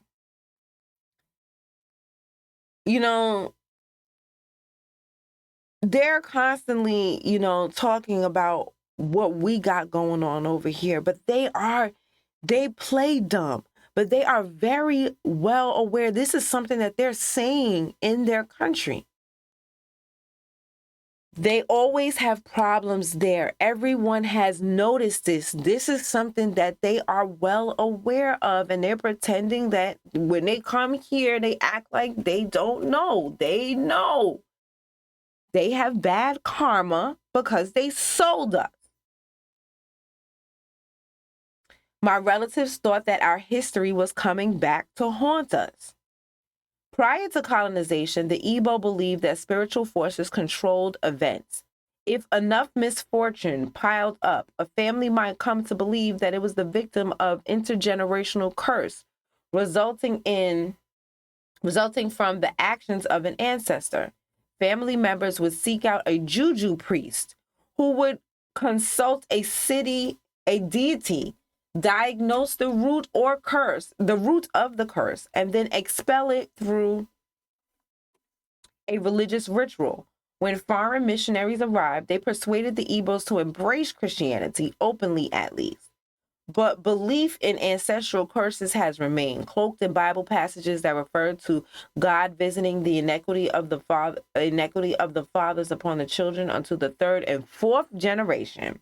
Many churches now offer similar services similar to the old rituals, in which a pastor replaces the juju priest and Jesus replaces the pagan god.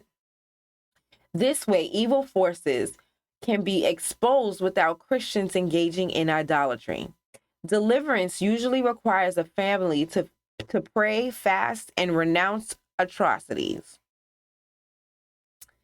In 2009, the late priest Stephen Njoku wrote a book called Challenge and Deal with Your Evil.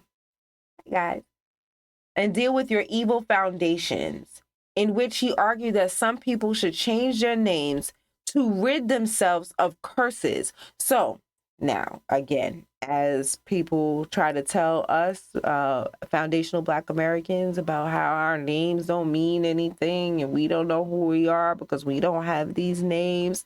Look here. Looks like your names may be the source of your curse. Them names that y'all sitting there waving over our heads like a badge of honor that we don't have, right? Now they saying you should rid yourself of the name because the name is cursed. So maybe we have new names. Now we don't carry, imagine if we carried the names of the people who sold us. I don't want your name. Keep your name. You want to sit here and talk about that? Keep your name, okay? I've had, my family has had this name since 1700s. Like I said, I know that for sure. So you keep your name. They should change their names to rid themselves of curses. It's like building a house, he told me. If you don't get the foundations right, if you use substandard materials, or if the stones were not laid properly, the building will inevitably develop cracks and collapse. So starting from your name, you're cursed. A number of Igbo communities with names that extol gory histories have taken new ones. In 1992, people in my hometown became concerned about several unexplained deaths of young people. After a period of communal prayer, people gathered in a village hall and voted to discard the community's historic name, Umojizi, which means children of Ojam the king. Ojam was a deity whom the townspeople had worshipped before Christianization, and to whom they had made regular human sacrifices. They chose the new name Umujizi, which means children who hold the kingship, to reflect our severance from the atrocities of the past. So they didn't apologize to nobody. They didn't give nobody, they got promising factories or shoe factories in there. They haven't paid nobody. They got slavery. They got descendants of slaves in their communities that they're still treating like garbage. But, let's just change the name and move on and everything should be all right. They sound like white folks, don't they? My relatives disagreed about the cause of our family curse. Most believed that it was because of Nuwabani or Gogo slave trading. Some suspected that it was his broken alliance with Njoku, which was with Njoku. My father thought that it may have resulted from his human sacrifices. Sonny was not sure the family was cursed at all. If our problems are because of sins of our fathers, why are the white people making progress despite the sins of their fathers, he said. Nevertheless, they agreed to hold a deliverance ceremony and settled on a plan. On 3 days near the end of January 6th from 6 a.m. until noon, family members around the world would fast and pray. My father sent out text messages in preparation that included passages from the Bible. He has never been overly religious, and it amused me to watch him organize a global prayer session. I teased him about the fact that he would have to skip breakfast, was usually waiting for him at the same time every morning. I'm a saint, he declared. On the first day of the fast, members of the family met in small groups in London, Atlanta, and Johannesburg. See, they spread out all over the place with that slavery money. Okay, I'm gonna have to go at 11, so we may have to pick this up. This is gonna have to be a part 2.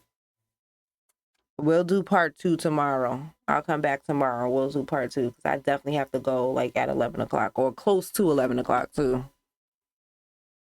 Because even to get ready.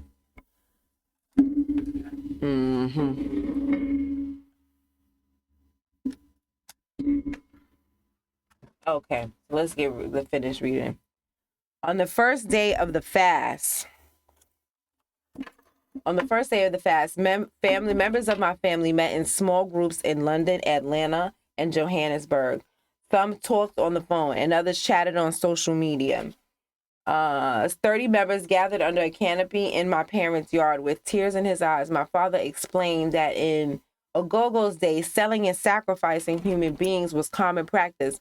But now that we know it to be deeply offensive to God, he thanked God for the honor and prestige bestowed on our family through my great-grandfather and God's forgiveness for the atrocities he committed. We prayed over a passage that my father texted us from the book of Psalms. Who can understand his errors? Cleanse me from secret faults. Keep back your servant also from presumptuous sins. Let them not have dominion over me. Then I shall be blameless, and I shall be innocent of a great transgression. During the ceremony, I was overwhelmed with relief. My family is finally taking step beyond whispering and worrying.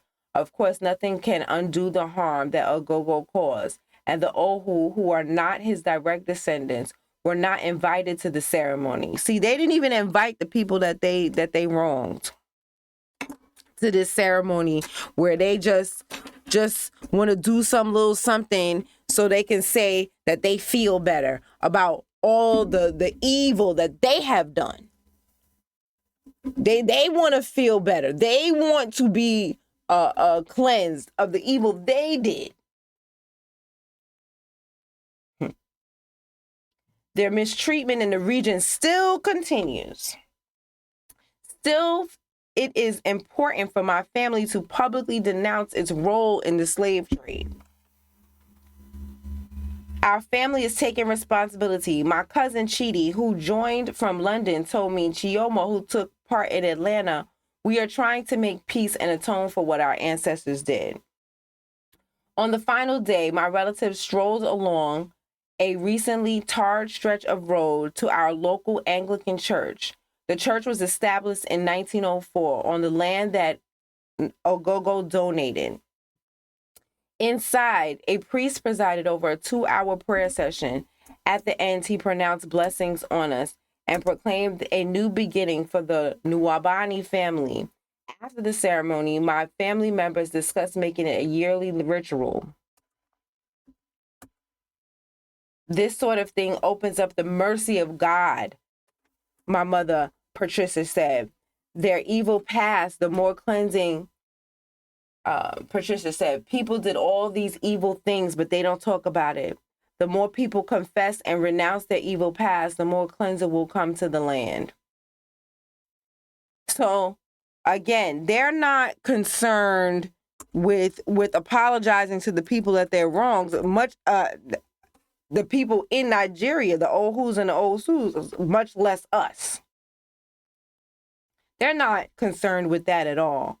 Doing over there because I got to go. Okay, all right. I love you all. Yeah, there's a reparations meeting. The next one is going to be in Long Island. It's going to be in Westbury. I tried to talk about that. Oh, please go to look for the link and send those emails to those legislators. I really we need to be sending these emails. You know, Sister Keisha, she sent them emails every day at 11 o'clock. So if you could do that, like email every day, that would be great. You know, but at least send one email to these legislators about the unconstitutional, illegal reparations bill that they have in New York. Even if you don't live in New York, you can still send the email. Even if you aren't FBA, you can still send the email because, child, you know, the diaspora, I don't know if y'all saw my last video, but, you know, the diaspora is pretty quiet. They're not really saying nothing or anything like that. But you can send an email if you like, you know, you don't have to, you know, speak loudly. You could just send an email. That would be great too, you know, since you guys don't really want to say anything publicly. But yeah, you could do that. That would be great. So yeah, we'll come back tomorrow and we'll watch this video about the slavery in Ghana, okay? And so yeah, so just to reiterate what tonight was about, I was just explaining my journey to why I kind of turned my back on Pan-Africanism, why there was one time in my life you would have seen me with African earrings and, you know, some kind of African print clothing, some cowrie shell rings. And now you ain't seeing that. You ain't never going to see that again. You know, now my earrings are the United States. As a matter of fact, I make these. You know what I mean? Now my earrings are the United States. And, you know, my jewelry is more Native American centered or even earth centered or something. I definitely ain't wearing no cowrie shells ever again in my life, child. They sold us for cowrie shells so they could keep those. I don't never want them again, okay? So, you know, things like that. So that's what this was all about. I started explaining to you how I went down the rabbit hole or, you know, but the slave dungeons and everything like that. So, Vanishing Acne by Even Melanin focuses on disinfection without dehydrating the entire face. And a dry face leads to fine lines and wrinkles. We don't do fine lines at Even Melanin.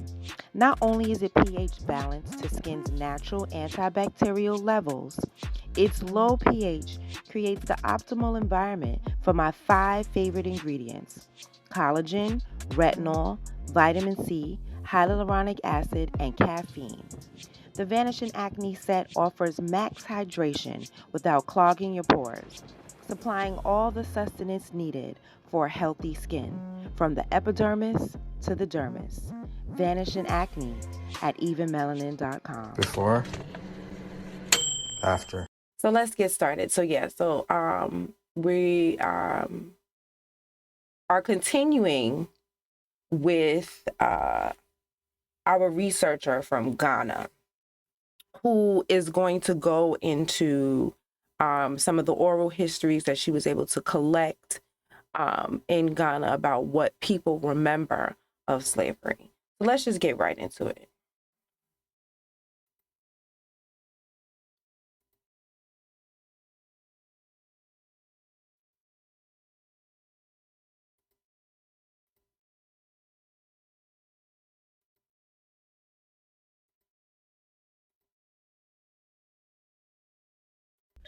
Africans remember enslavement so well. The research I've done shows that I've been involved in looking at Ghana in particular from 1990. I've been to about all the 10 regions of the country, conducting interviews with chiefs, elders, state historians, old men and women, anybody who can remember something about enslavement. And it's amazing the kind of information and material I have got about it. Many of them regard enslavement as a very sensitive issue. And what I've done is that in my research, I've tried to identify with the people. And I've used some of my students in the Department of History.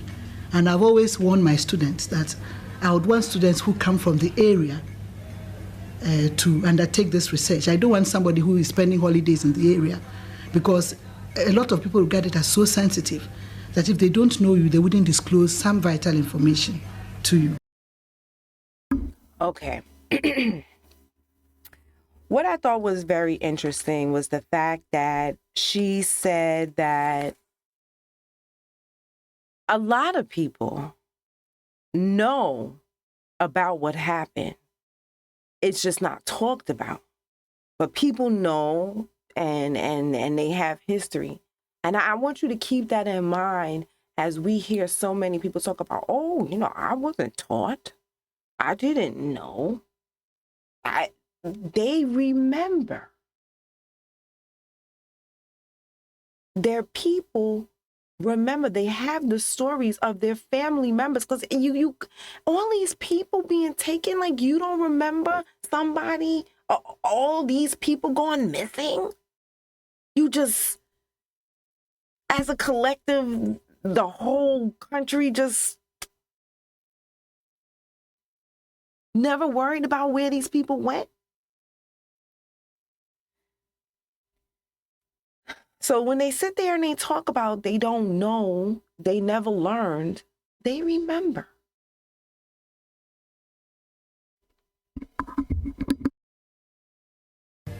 So the memory is still real, and people are very reluctant to talk about it because it brings up some kind of unpleasant memories sometimes. And I think another reason why is because there were two aspects to enslavement in Ghana and in most Africa. There was what I'll call an internal aspect. Before we even get here, I wrote some notes, right? That there was a part where, or I've heard, I think it was a part in the other video, but if not, I've definitely heard someone say before that when we, as, they call us African Americans, but we're foundational Black Americans. So when we as foundational Black Americans reach the slave castle or the dungeon in Nigeria, how we cry. And he said, yeah, matter of fact, that was the dungeon in Nigeria, the first video that we watched. And he said that when we reach the dungeons that we cry because we realize we're African. No. Honey, you are mistaken. We are not crying. And this is why I have no interest in going to these places, because we are not crying because we realize we're African. We're crying because we realize how you betrayed us.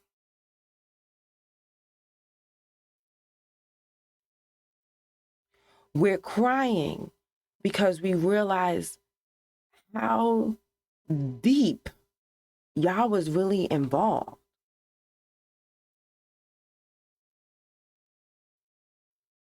We're crying because, especially people who do things like, go to Africa and try to learn their history. We had a very idealistic Wakanda, before Wakanda view of Africa. It's like that absent parent that, you in your head, you make up this whole scenario on who this person is, and then reality hits you and who they really are. And they really didn't love you. That they weren't fighting to get you back.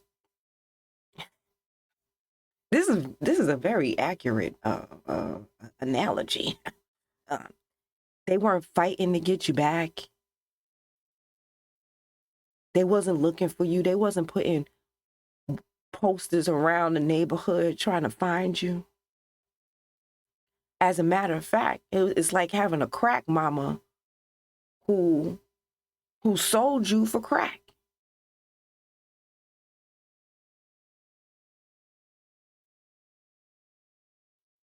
And you realize that that's your mom. That's how we feel. That's how I felt when I was watching these tours. I didn't cry because I realized I was African. I cried because I realized I wasn't. Catch that tea. I cried because I realized all of this time that I am not. And they know that I am not. Let me put her back on, okay? I just wanted to say that because, yeah. Let's put, when I tell you this lady, and Sister Keisha sent this video to me, and this, I had the idea for this topic for years. But I don't know. I just never just went through with it. And I just really felt like, okay, this is the time for it, because people need to understand, there's a lot of testosterone flying around, the FBA, diaspora, situation. And I'm here for the testosterone, okay? I'm here for it. But I thought that I would just give a different view for those who want to hear, why we would do what we're doing, just from a feminine view, okay? From a feminine view, and one from love, because it all started with my friend loving me enough, my Nigerian friend loving me enough to tell me the truth of her history and mine. So, so this is just a view, a different view. And I think maybe, I hope maybe it'll help quiet things down a bit, but I probably not, because, trolls are trolls. You know what I mean? But maybe, one or two people will get a better understanding. Okay. But let's just hear this lady, because she breaks it on down. So yes, so when Sister Keisha sent me this video, I knew, I was like, boom, this is the cherry on top. This is, because like I said, I had seen the other videos years ago. I had the encounter with my friend years ago. I'm talking like 5, maybe 3, 4, 5 years ago. At least, I think it's more like 4 or 5 years ago. And the article, but this video, I just, Sister Keisha just sent this to me a few days ago, late last week. She sent me this video, and that's when she sent this to me, I was like, boom, that's the ancestors. So here's the topic. So let me play her. This is amazing. Let's get it. Or what people call an indigenous aspect of enslavement. And then there was an external aspect, that is enslavement between Africa and the outside world, either with the Mediterranean or Red Sea, Indian Ocean world, or with the Atlantic world. And because of this, we still have some memories about both enslavement, especially the indigenous one, because where do you draw the line? There are some families during my research who were reluctant to talk because they could remember that their great-grandfathers, great-grandmothers had brought slaves from Salaga Market, made them part of the household. And therefore, if we are going to now start tracing genealogies, who comes from where, who comes from there, it starts creating problems. So some of them don't want to talk about it. Okay, you heard that? She said some of them don't want to talk about it because if you start talking about it, people were brought into, now in Ghana, things were a little different. Now, we learned yesterday what slavery was like in Nigeria. And now we are learning about slavery in Ghana. So in Ghana, those that were not sold to white people were brought into the family. So they don't want to talk about it. They don't want to start digging around, because then that's going to start revealing that certain people are not blood relatives. Now, we learned yesterday that in Nigeria, they were calling them, they said they had borrowed blood.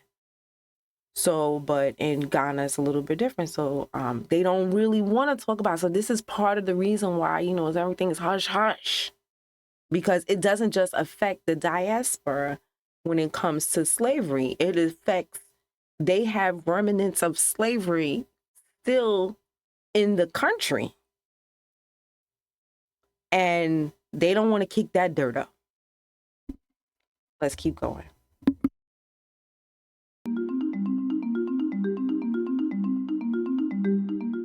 A few of the people I talked to in the... Hey, Sankofa. Sankofa.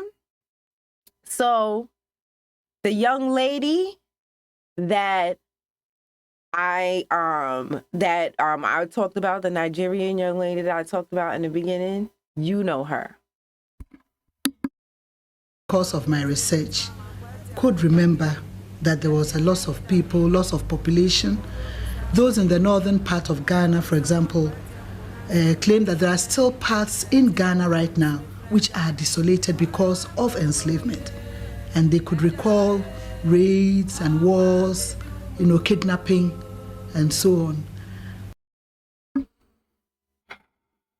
Okay, let's say hi. Hi, Pro. Hi, Lavelle. Hi, Sankofa. Hi, Nana. Okay. So you heard that. I think I might need to bring that back. She said there are parts of Ghana today that are desolated today. And this video, I'm just judging by how it looks. I'm going to say, by her glasses, I'm going to say this is probably the 80s, maybe early 90s. You know what I'm saying? Judging by her glasses. But it could be newer than that. I'm going to say so. But so this is a pretty recent video. This is not some old video, okay? This is pretty recent. So she's saying that in Ghana today, there are places that are desolated. That's how many people they took. Okay, let's keep going. And a friend was telling me that... That's right. I was going to bring it back so we could hear her say that again. Hold on 1 second. We're going to bring that back. Loss of population. Those in the northern part of Ghana, for example, claim that there are still parts in Ghana right now which are desolated because of enslavement. And they could recall raids and wars, kidnapping, and so on.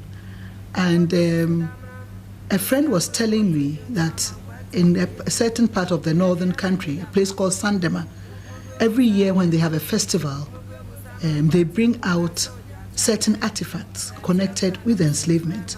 And they've ritualized it to the extent that nobody will tell you about it until the festival is on.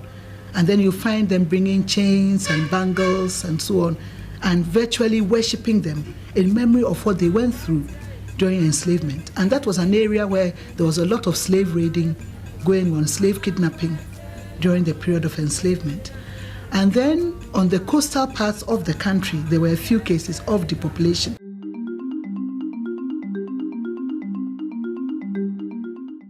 The picture of the past enslavement in Ghana or Africa is one in which you find different means of acquiring slaves.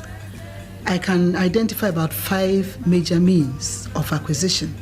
The first was through warfare, and that was really a major means of acquisition.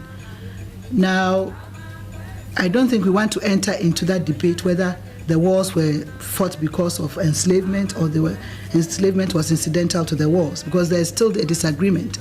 But what I have found in my own research as I talk to chiefs, elders, and so on, is that enslavement was incidental to the wars which were fought in Ghana. In other words, the wars were not expressly fought because they wanted to catch slaves, but there were several reasons for warfare: expansion, conquest, retaliation, aggression, and so on. And if you look through the history of the world from ancient times, you find that it was a practice that whenever you engage in a war and you became victorious, you take away prisoners of war. And inevitably, these prisoners of war became enslaved as a result. So it became an ancient practice which was carried on through the modern period. And so if you look at Ghana history and African history, from about the 15th century to the 19th, early 19th century, you find warfare as one major means of enslavement. And it's very striking, especially when we come to Atlantic enslavement, because although warfare was a source of enslavement for both internal and external, you find that the external demand was so high that warfare played a very major role in it. And if you read some of the travelers' accounts and traders' memoirs, you find them mentioning sometimes that in the early 1700s, for example, there was a gentleman called Barbot, a French trader, and he said he had combed the whole of the coastline in Ghana and found only 8 slaves from east to west. But 2-3 weeks earlier, because there was warfare, somebody had gotten about 200 to 300 slaves. And you find them expressing these things in their memoirs as you read. And they seem to be sad that there is no war, so... Pause right there. So she was going on saying that how, one of the ways that they were able to pick up slaves was they would, through war, prisoners of war. Hi, E.T. York. Hi, Mr. Trade. And hi, Uptown. So, he was saying, she was saying that they would take prisoners of war. And she said that they did not have wars just so they could get slaves. However, when there was no slaves, because there was no war, they were sad. So, I mean, that to me kind of contradicts itself. So if they're sad that there is no war and then slaves, and then they go raiding and pillaging the other towns, you made war. Or you demand that other countries do it to pay you tribute. You forced the war. So that's where I disagree with her on that.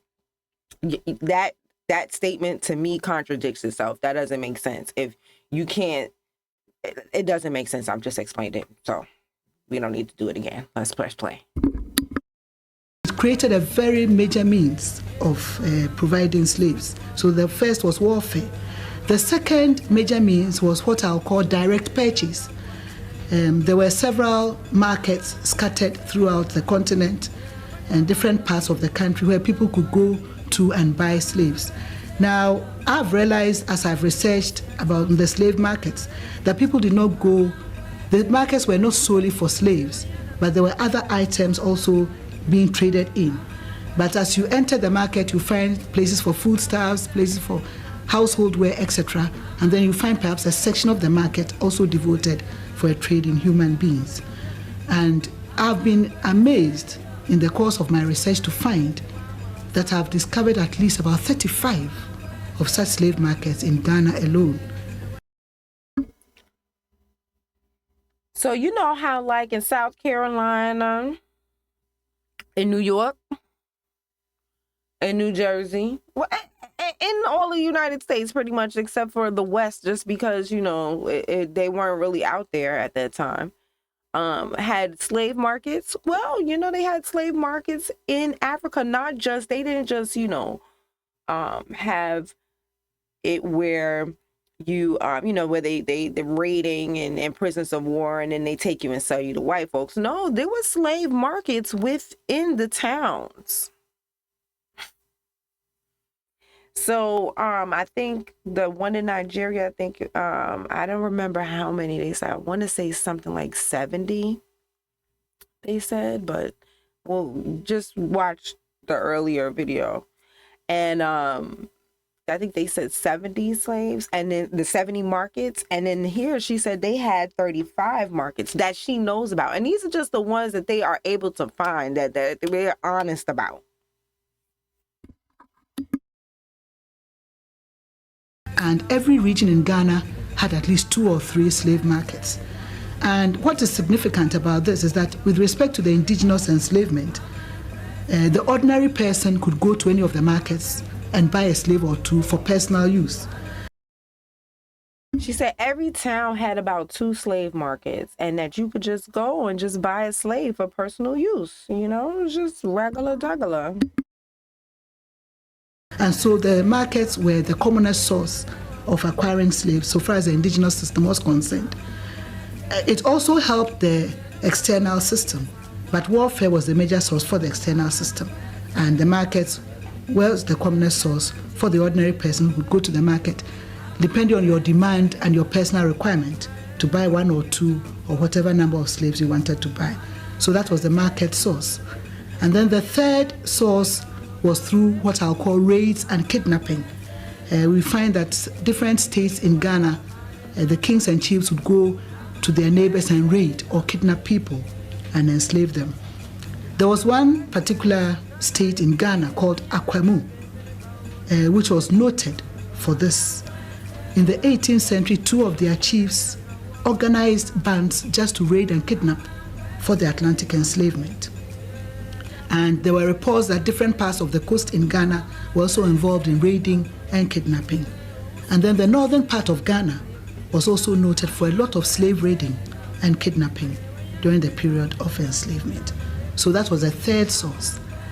The fourth is what I'll call tribute. Tribute was when a state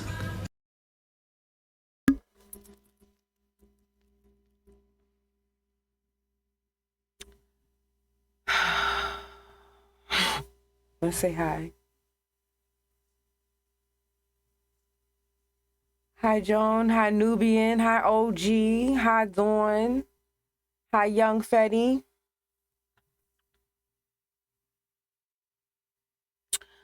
Okay, so now she's saying that anybody could just, go and own slaves and, and just pick someone up. And it was just regular. Okay, so let's hear now about the tribute. Defeated another state and asked the defeated state to pay tribute. And in the past, normally you would look at what the state produced. For example, if it was a gold producing area, you would ask the state to provide maybe so many ounces of gold a year as tribute. Or if they produced yams or any kind of foodstuffs, you would tell them to produce a certain quantity a year. And during the period of enslavement, especially when the Atlantic enslavement was introduced, the picture you get is that instead of asking only for foodstuffs, some of the kings and chiefs would also ask for human beings as part of their tribute. So she's saying that the kings and queens would ask for human beings as tribute. Now, I have someone in the chat that's saying in their research, this information is not actual facts. Now, I'm interested. So what are the facts? Because the videos that I showed you yesterday was Nigerians explaining. That was a tour of the Nigerian slave dungeons. That was them. That's what they tell in their tour. I also began explaining that my curiosity and how I even got started on the subject was because I had a Nigerian friend who came to me and just in random conversation happened to tell me that we were drugged before we were given over to the white people, the white supremacists for enslavement, before we were loaded onto the ships. She's the one who told me this. I didn't just go looking for this information, and she learned it because she went to she actually and she had just gotten back from Nigeria. So she came back and she went on the tour. So she was explaining to me what she learned on the tour. So this is what they're saying at the dungeons. And then all I did was go and watch the tour that somebody else took and put it on YouTube. So what part of my information is incorrect?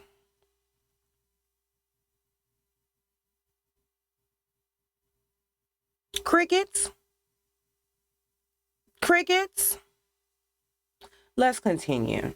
Again, this is not even me saying this. I'm not going to white folks. I'm going to people who are from there, just telling the truth. Make sure my mic on. I'm going because I don't want to hear what white folks have to tell me about what they did, because, something they like to, pass the buck. And I don't want to hear what they have to say. So, okay, I want to hear. This is coming from their mouth. Willingly, this is them. And this is what real allyship looks like. You see, and that's the thing. You want somebody to sit in your face and lie to you. That's what you would rather. You would rather these fake people come and sit in your face and lie. No. I appreciate my friend. No matter how painful it was for her to admit what took place in the country of her birth. About my ancestors, she told me the truth. She didn't sit in my face and lie. That's a friend. That's an ally.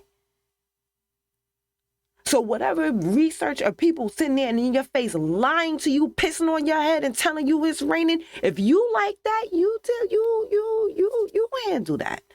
We about truth and reality over here. So if something is wrong in what I'm saying, then don't take it up with me, take it up with them. Because they the ones speaking and not me. And let's continue. And especially Asante was noted for this. And pause right there. Asante.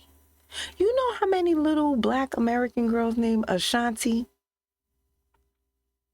And you don't even know that you were named after your biggest kidnapper, capturer, enslaver, and seller and human trafficker. This is why you have to know, because imagine you named your daughter Ashanti, or your name is Ashanti, because matter of fact, I went to school with some Ashantis, so they grown now. Would you gonna change your name? But baby, there was a girl named Ashanti who bullied me in school. Now let me stop. We all grown now. But still, imagine now you named your daughter Ashanti. Because it is a beautiful name. Until you find out the what's behind it. The slave catching. Kidnapping clubbing. All right, let me go back to the thing. I'm gonna rewind a little bit and take it back a little bit.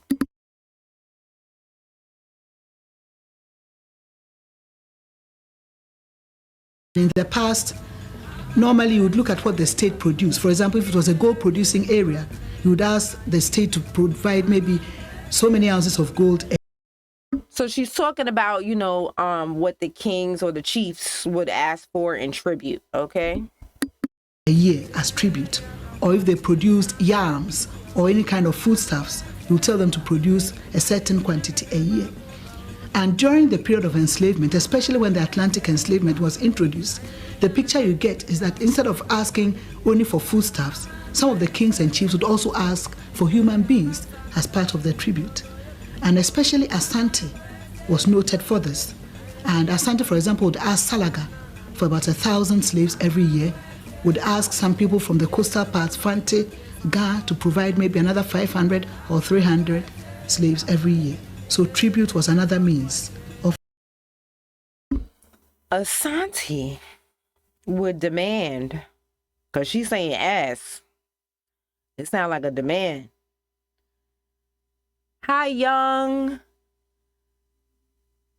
Hi, Don. Hi, AKA. And then I'm going to, so she said the Asante would demand 1,500 slaves, 1,000 from one town, and then like 500 from another, or 300 to 500 from another. So they would demand slaves. Again, the Ashanti. He said, or I'm not sure if this is a male or female, I recommend you get the copy of this book, The Secret Relationship Between Blacks and Jews, Volume 1, 2, and 3. And what would that have to do with this?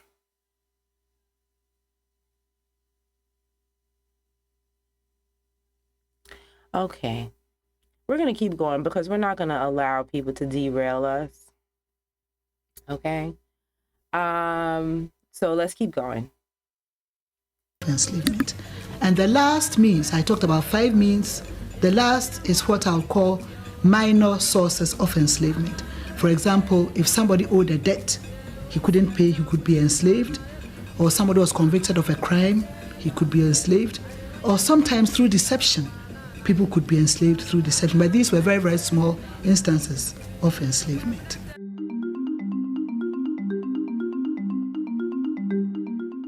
The kind of people who were enslaved was a broad spectrum, because normally if it was war or raids or kidnapping, they would move into a town or a village and conquer and take all the people.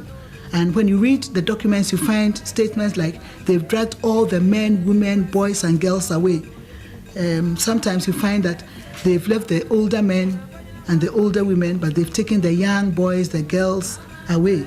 So you find that it's the people in the prime of their youth who are usually taken. And sometimes it goes through a series of processes. First of all, you raid a group or you engage in... Again, so that means parents had their kids taken away. And y'all did not look for your kids.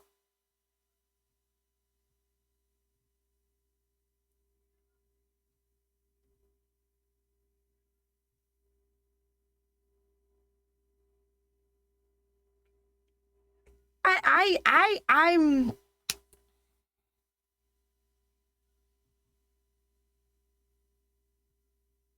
they came and got your children. And y'all let them go.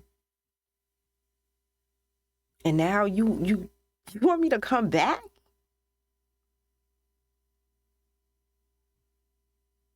I'm good, son. Like I said, I'm all with the visit. You know what I'm saying? The visit just to see the world. You know what I'm saying? Just to see everything there is to see. I don't want to see them castles. I don't want to see them dungeons. But yeah, you know, just to go and visit and see and things like that. Yeah, I would do that. But to live, to move, that's not my home. That's not my home. Mm-mm.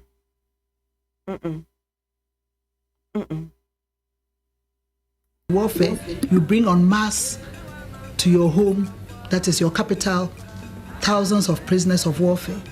And then sometimes they go through sorting, looking at what the indigenous requirement is. So you look at what you have, the men, the women, the boys, the girls, what your internal needs would be like. And then you decide that, well, For example, if you've got about 100 slaves and you have about 50 men, 50 women, or 25 men, 25 boys, 25 girls, 25, you will decide that maybe I'll leave 20, 24 in the state and send the rest away. Inevitably, what happened was that a lot of the younger people who were strong and who could work were those who were really demanded during the period of enslavement because of the kind of work people wanted them to do. So your needs determined the kind of people you would take. So you find a broad spectrum of people, young boys, girls, women, and men. And it is generally believed that Africans wanted more of the women than the men during the period of enslavement. So we have more women used internally and more men sent away on enslavement, but it also included women.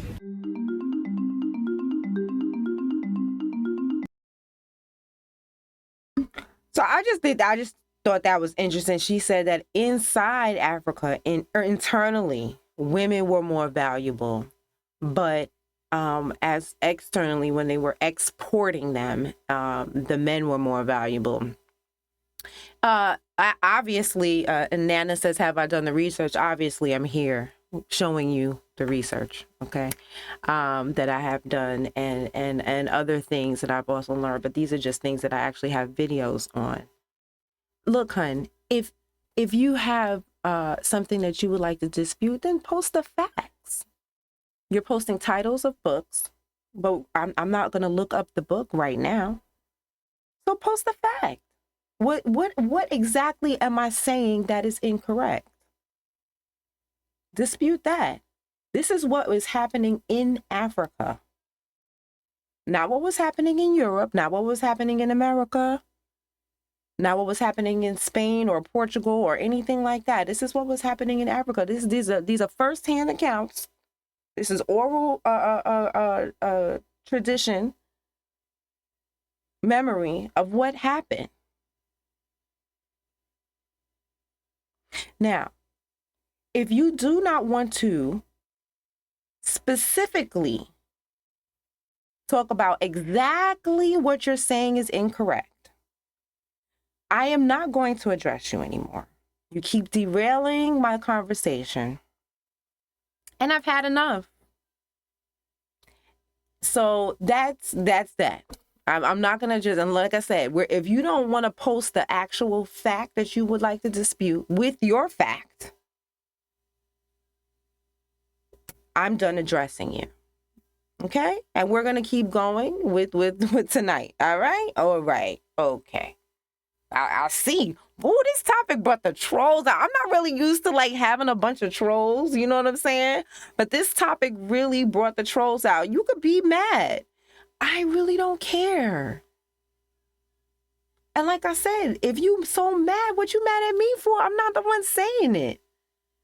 It's this young lady from Ghana, and it was the tours in Nigeria. And then the other one was the article of my grandfather, my great grandfather, the Nigerian slave trader. Go take it up with them. But you're here. Why? And you're mad. This really brought the trolls out. Let me say hi. Hi, Melanie. Hi, Splash. Hi, Amen. Hi, Oscar. Okay, and let's keep it going. So, yeah, I thought it was really interesting how she was saying that how internally the women were more valuable, and external, to export, I should say, the men were more valuable because they wanted them to, you know, clear trees and heavy work. Yes, it was the external demand which created the kind of people they wanted.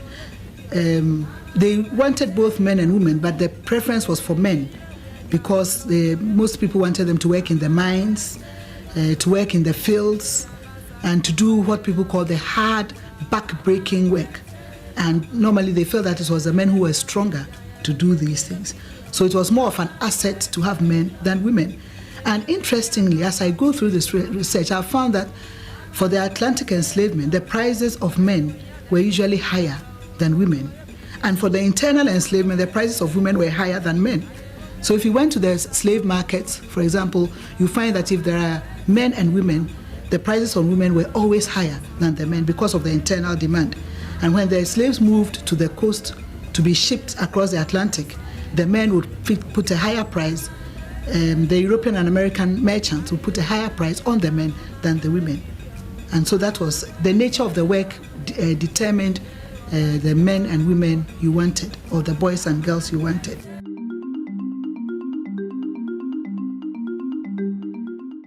Oh, there was a big difference. Let me say that there were some similarities and differences between the two systems. Similarities in terms of acquisition, how slaves were acquired, were the same for both internal and external enslavement. And I've mentioned 5 major sources: warfare, market, race and kidnapping, tribute, and minor sources. So this is where the similarity is. But the difference is, I've found, in treatment of slaves internally. Every ethnic group had rules about how slaves should be treated internally. And I've gone through oral history, sometimes proverbs, drum language, songs, trying to filter these things out. And I've come across about 8 or 9 rules about how slaves should be treated.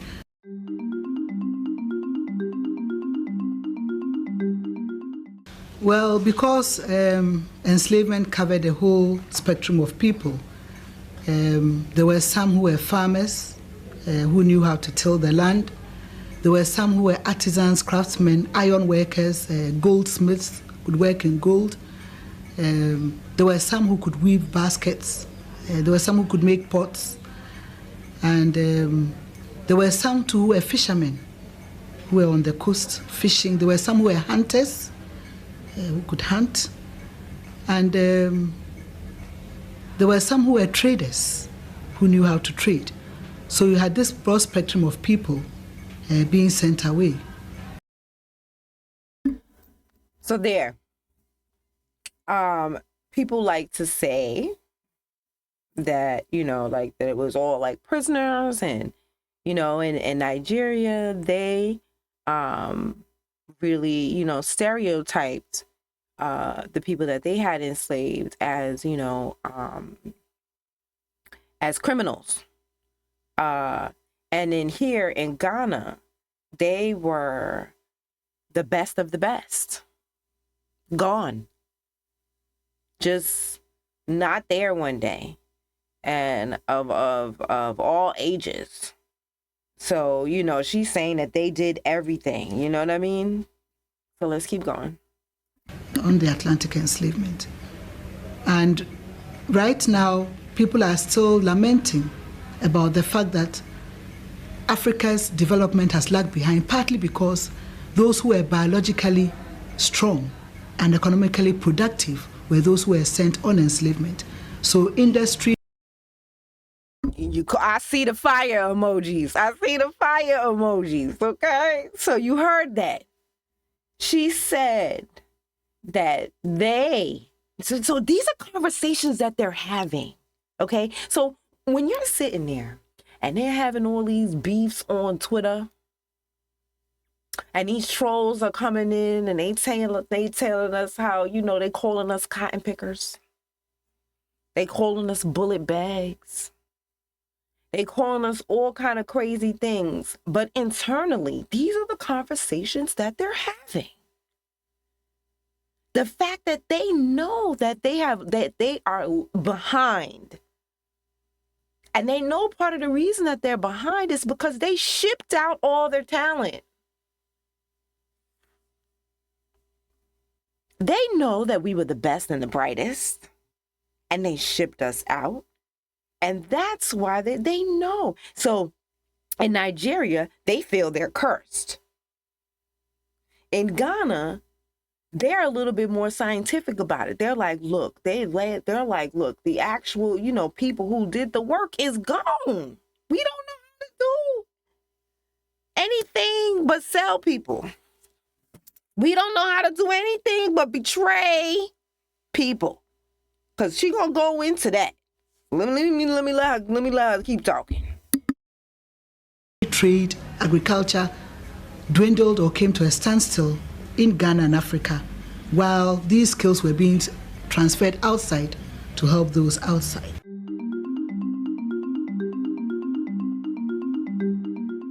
There were several effects of the Atlantic enslavement on Africa, and especially in Ghana. One of the glaring effects was that of depopulation in several parts of the country. Because there was increased warfare, increased raiding, increased kidnapping, we have different parts of the country being depopulated and desolated because of this. And then because of the increased raids and kidnapping, there was also a lot of insecurity and fear during the period of Atlantic enslavement, because you wouldn't know what would happen when you go to bed in the night, or what would happen if you are going on your way to trade, because there were people who were kidnapping both during the day and in the night. Some would lay ambush just because of the Atlantic demand.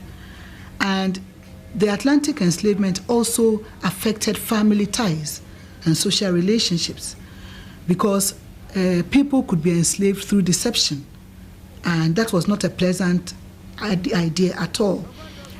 I read in the Danish records of a case in which... So you heard that? Okay, let me say hi. Hi, Boomer. Young Freddy said the strongest of the strong survived the voyage. Exactly. And the enslaved were the skilled people. Exactly. Hi, Chuck Taylor. So, you know, you see here where, hold on 1 second. Let me just go back. Hold on. A man from Akwemu went to that of depopulation. Oh, right. So she starts talking about how, you know, depopulated it is, and how it, because they would trick each other into slavery. You understand what I'm saying?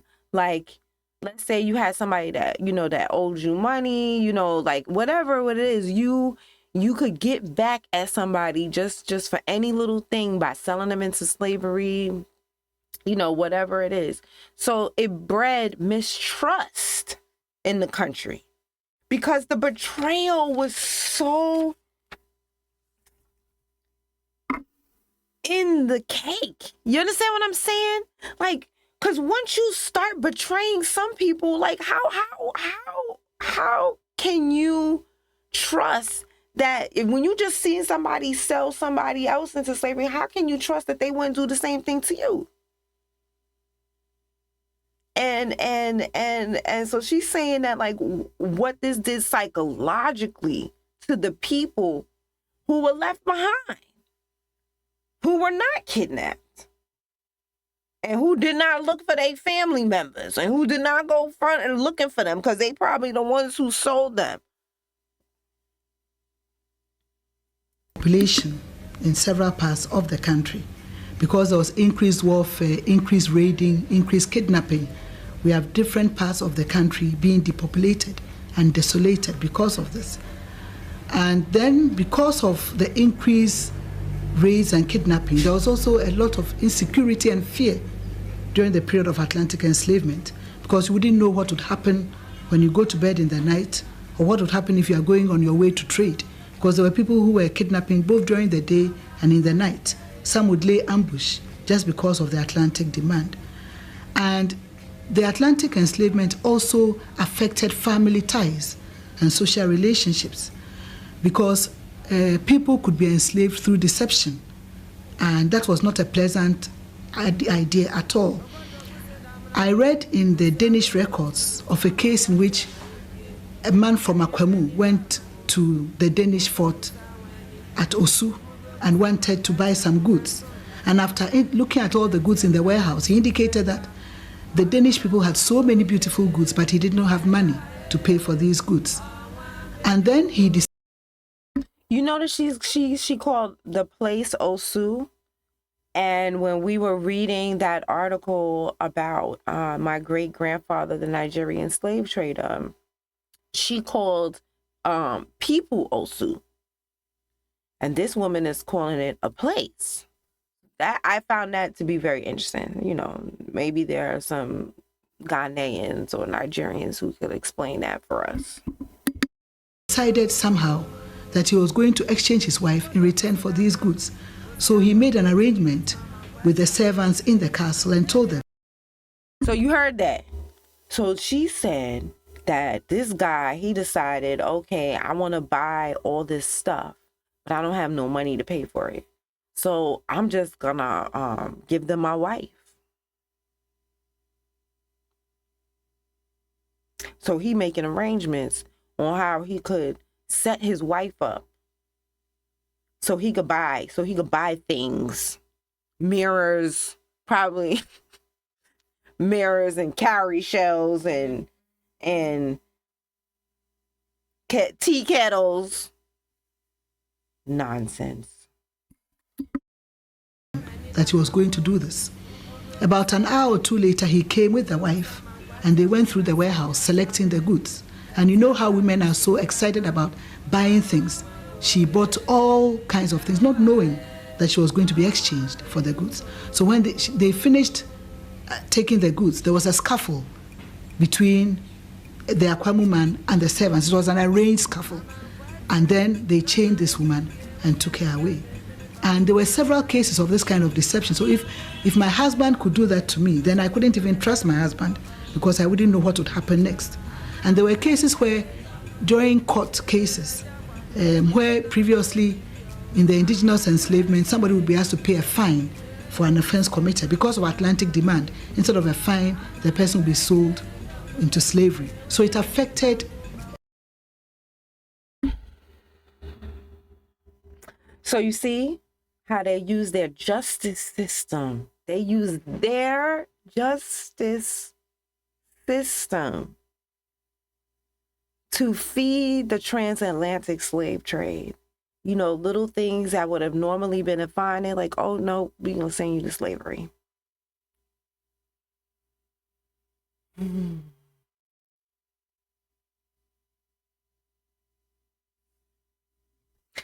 You know, it's no wonder that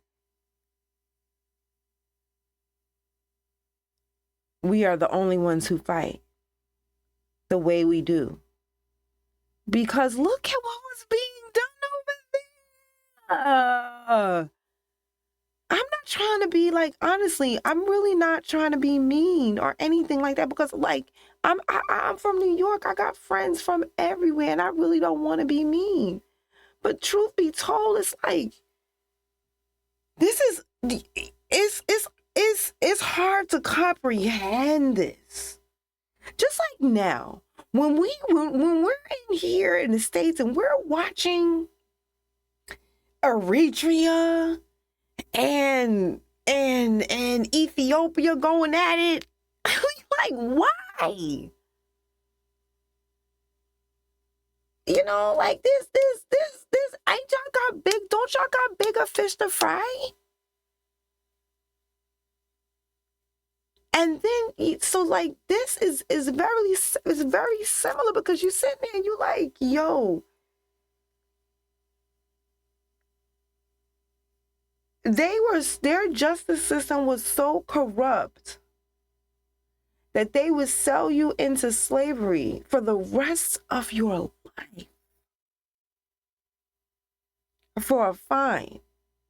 I mean, how different is that from what we're going through here with the extremes?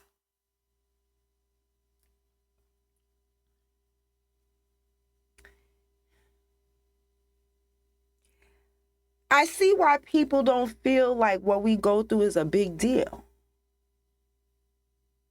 Because y'all did it to us first. Y'all like, that's not racism. That's regular shit. That's what y'all saying. That we did it. And y'all know y'all did it to us first. And that's why y'all be like, oh no, this don't have anything to do with race.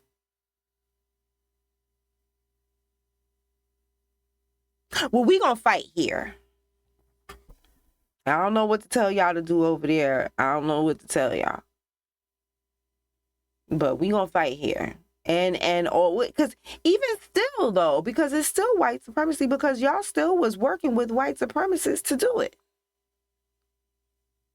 Y'all wasn't doing all of this crazy enslaving. I mean, it was probably some regular, internal enslavement, but y'all wasn't 1,000 human beings, 500 human demanding people submit to you, 1,000 human beings so you could sell the white folks.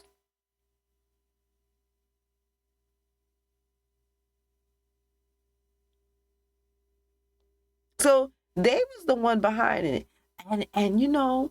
And that is something that white supremacy does. White supremacy will ask you for something, and then you'll figure out how to do it. And that's when you start adding your cultural norms. Just like they did with China. They was like, okay, China, we gonna need you to curb back your birth rate. I don't know how you gonna do it, but you gonna curb back that birth rate. And China said, one child rule. And then the people said, I can only have one child. I want a boy. Now, 40, 50 years later, they ain't got no girls. They having a problem. It's a problem. So this is similar. They said, look, we want human beings. Get them. They said, oh, got you. Copy. Okay, so this is what we're going to do. We're going to have wars. Okay, no more wars. Okay, fine. We'll just go raid. We're going to raid. And then, for when people come into court, we just going to, send them to slavery. Just like we do now with the criminal justice system. We're going to, what they do now, what do they call it? Why my brain is freezing right now. Convict leasing.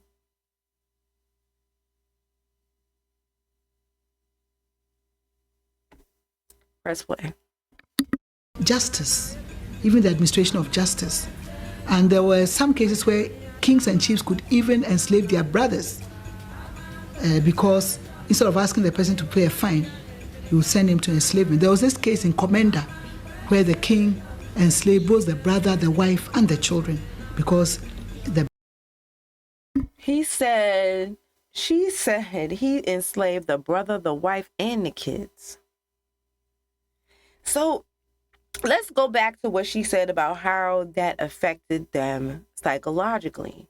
Knowing that any moment in time, somebody could betray you. The amount of the betrayal, this is like the betrayal that just like permeated through the country. Because at any time, you got to always be watching your back for your own people, from your family. She said he sold his brother. You can't even trust your own brother, your family. Brother had committed an offense, and previously he would have been asked to pay a fine, but he enslaved him through the Atlantic means because of this. So there was a lot of suspicion, a lot of insecurity, and a lot of fear during the period of enslavement because you wouldn't know what would happen next. So it wasn't a pleasant time at all. It also affected industry, agriculture, because most of the people who would be stronger to work were taken out to go and work for other people in other lands. So we find that agriculture declines, and then it also affects industry because the gold mining industry is affected, salt making is affected, iron working, a lot of industry grinds to a halt. Stop right there. She said a lot of industry came to a halt. Screech! Stop. Because of how many people they sold, how many of their own people. They said they had no agriculture, and this is why. So they sold all the farmers. This is why they had famines and times without food. Not necessarily because the land can't produce, because they didn't have anybody qualified to do it because they sold them all.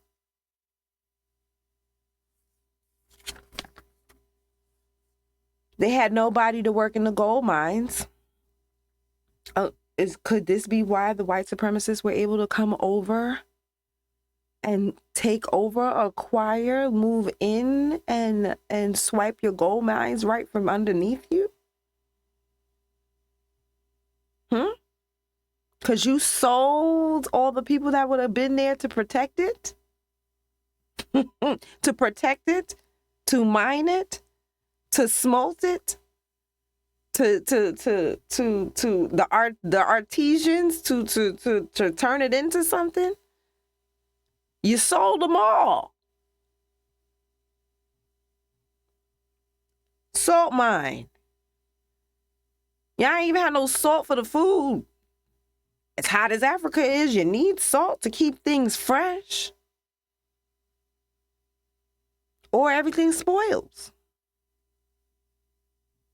So now you ain't even got no salt to keep the food fresh. Let's say you got a 1 or 2 hunters. Let's say you able to you know, to get some animal. You ain't even got no salt. How long is that thing gonna stay fresh in that African heat? The iron industry. So there you go. So now even a little bit of, let's say you I guess you're buying guns to use on each other. I was gonna say, but you can't make no iron.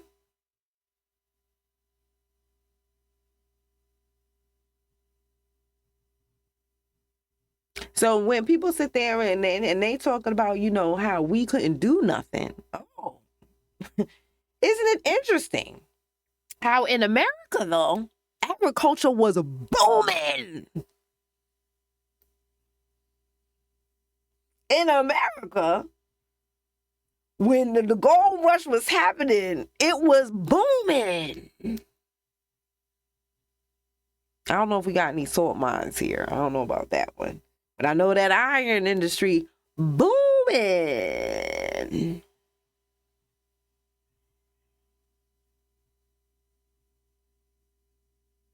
Y'all sat there and sold off your workforce. And then y'all ain't had no production. Because of Atlantic enslavement. And this was not a pleasant experience at all for Africa.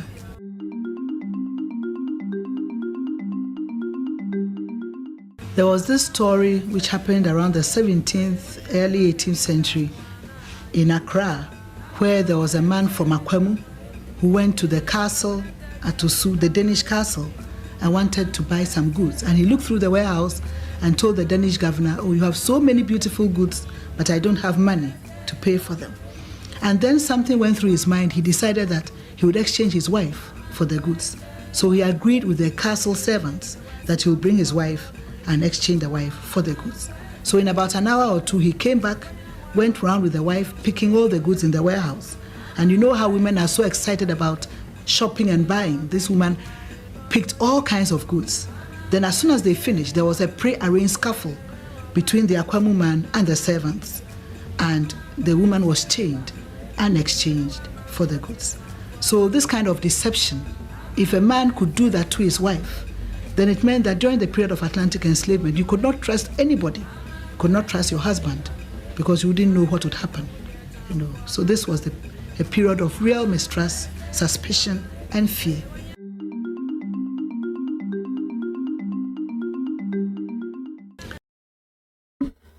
Yo, that is super foul.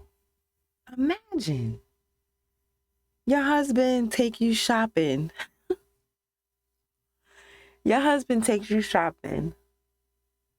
And you like, yeah, I'm getting this. I want that. I want that. I want that. I want that. And when the bill comes due, he's like, how you going to pay for it? Oh, yeah, with her.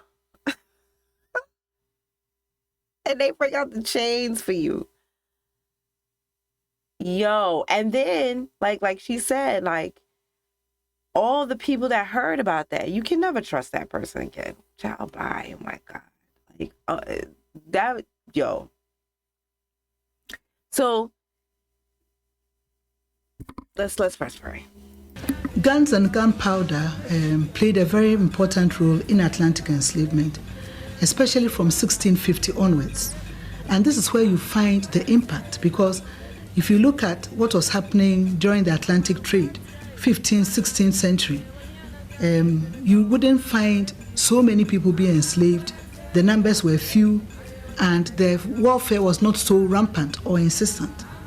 Then in 1650, guns and gunpowder are introduced into Africa and Ghana, and you find suddenly increased warfare, state expansion, strengthening, retaliation, and definitely the more power you had, the stronger you were able to prey on the weaker people. So we find that some states, the states which were able to buy more guns and gunpowder, expanded, were stronger, preyed on the weaker ones, and the states which were not so wealthy to buy the guns and gunpowder became the victims. So we have states, for example, like Asante, Akwemu, Dahomey, growing stronger and stronger during the period of Atlantic enslavement. And then we have some states in the northern part of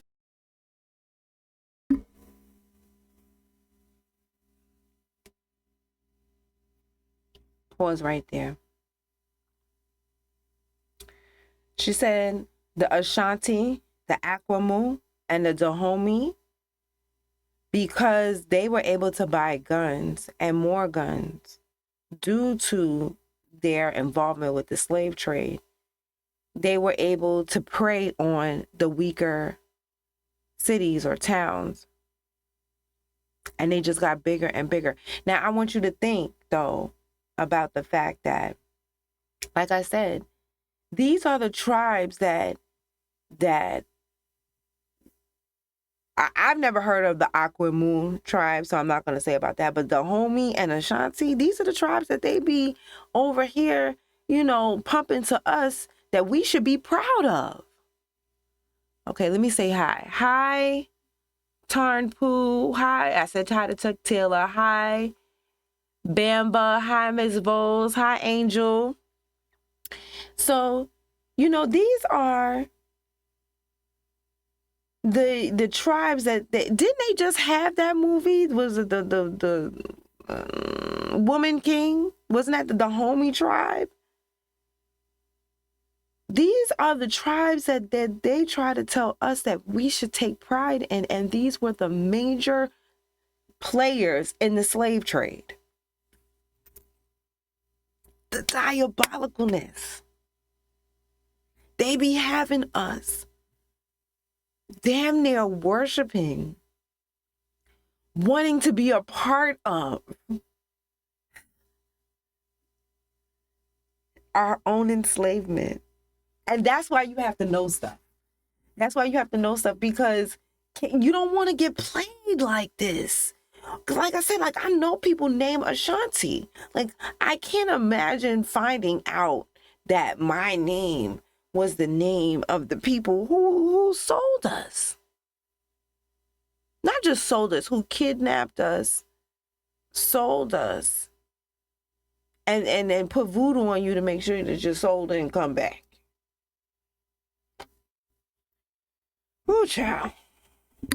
Ghana, especially the states which were regarded as what the sociologists called as syphilis, who didn't have centralized states, the Dagati, the Gushis, the Lobis, Kusasis, being preyed upon because they didn't have the weapons.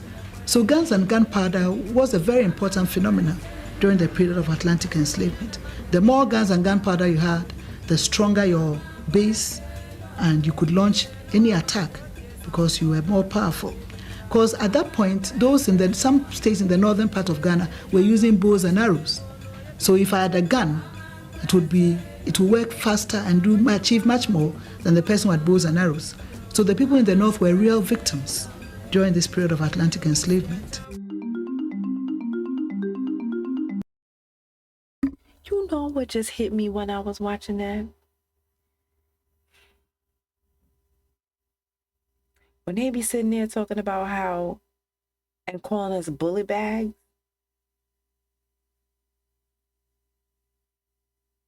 they shot at us first.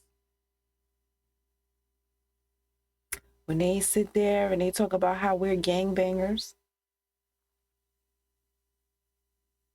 and all we do is shoot each other. We learned it from watching you. You were our first introduction to it. Now, let me say, we have ancestry that comes from multiple places. So I have African ancestry and I have ancestry that is native to the Americas. But the African side,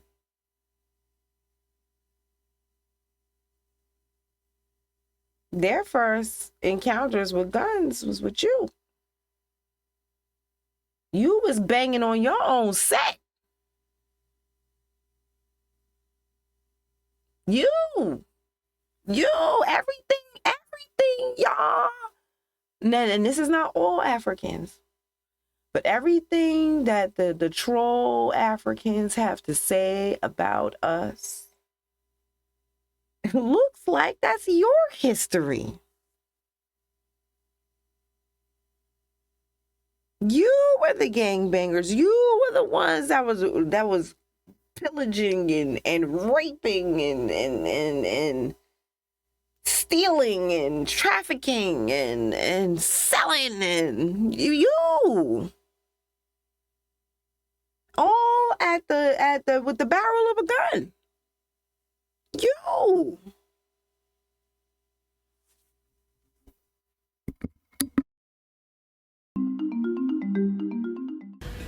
Because of the Atlantic demand for slaves, there was a lot of kidnapping also going on in Africa, especially in Ghana. And kidnapping could be any time of the day. It could be daytime, it could be in the night. You could be on your way to trade or to farm, and you could be kidnapped because some people would lay ambush to kidnap. And because of that, there were times when many people were afraid to go out in the night because it was worse during the night. You wouldn't know who was laying ambush to kidnap you. So as you read some of these documents, you find a lot of fear expressed in people's lives during the period of Atlantic enslavement. And you find comments like, nobody dares go out during the night in this part of the coast because of fear that they may be kidnapped into slavery. And kidnapping went on in almost every part of Ghana, especially in the coast and in the northern part. 3 years ago, during So it sounds like they had sundown towns and kidnapping clubs. You couldn't be out after dark because your neighbor could come and steal you away and kidnap you and take you into slavery.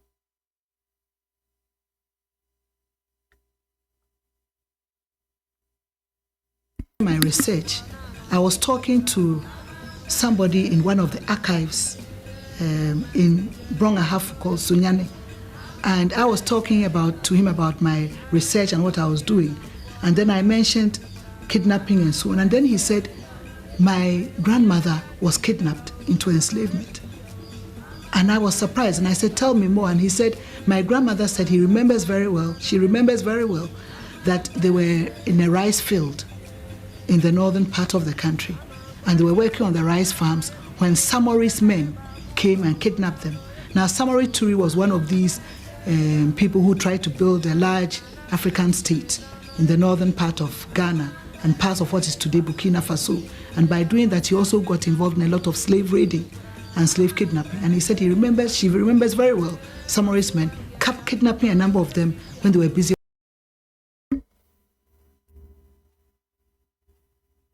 Burkina Faso was involved too. Or the area that was Burkina Faso before it was called Burkina Faso.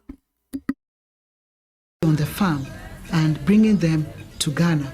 And it happened that somebody took the grandmother into the household, married her, and so these people are now part of a family in the Brongahafu region. So it happened both internally and externally, but it increased because of the external demand. And you find that effect as you go through the documents. And if you look at from the 16th to the 19th century, especially 17th, 18th, when the trade is at its peak, you find a lot of kidnapping going on because of the Atlantic demand.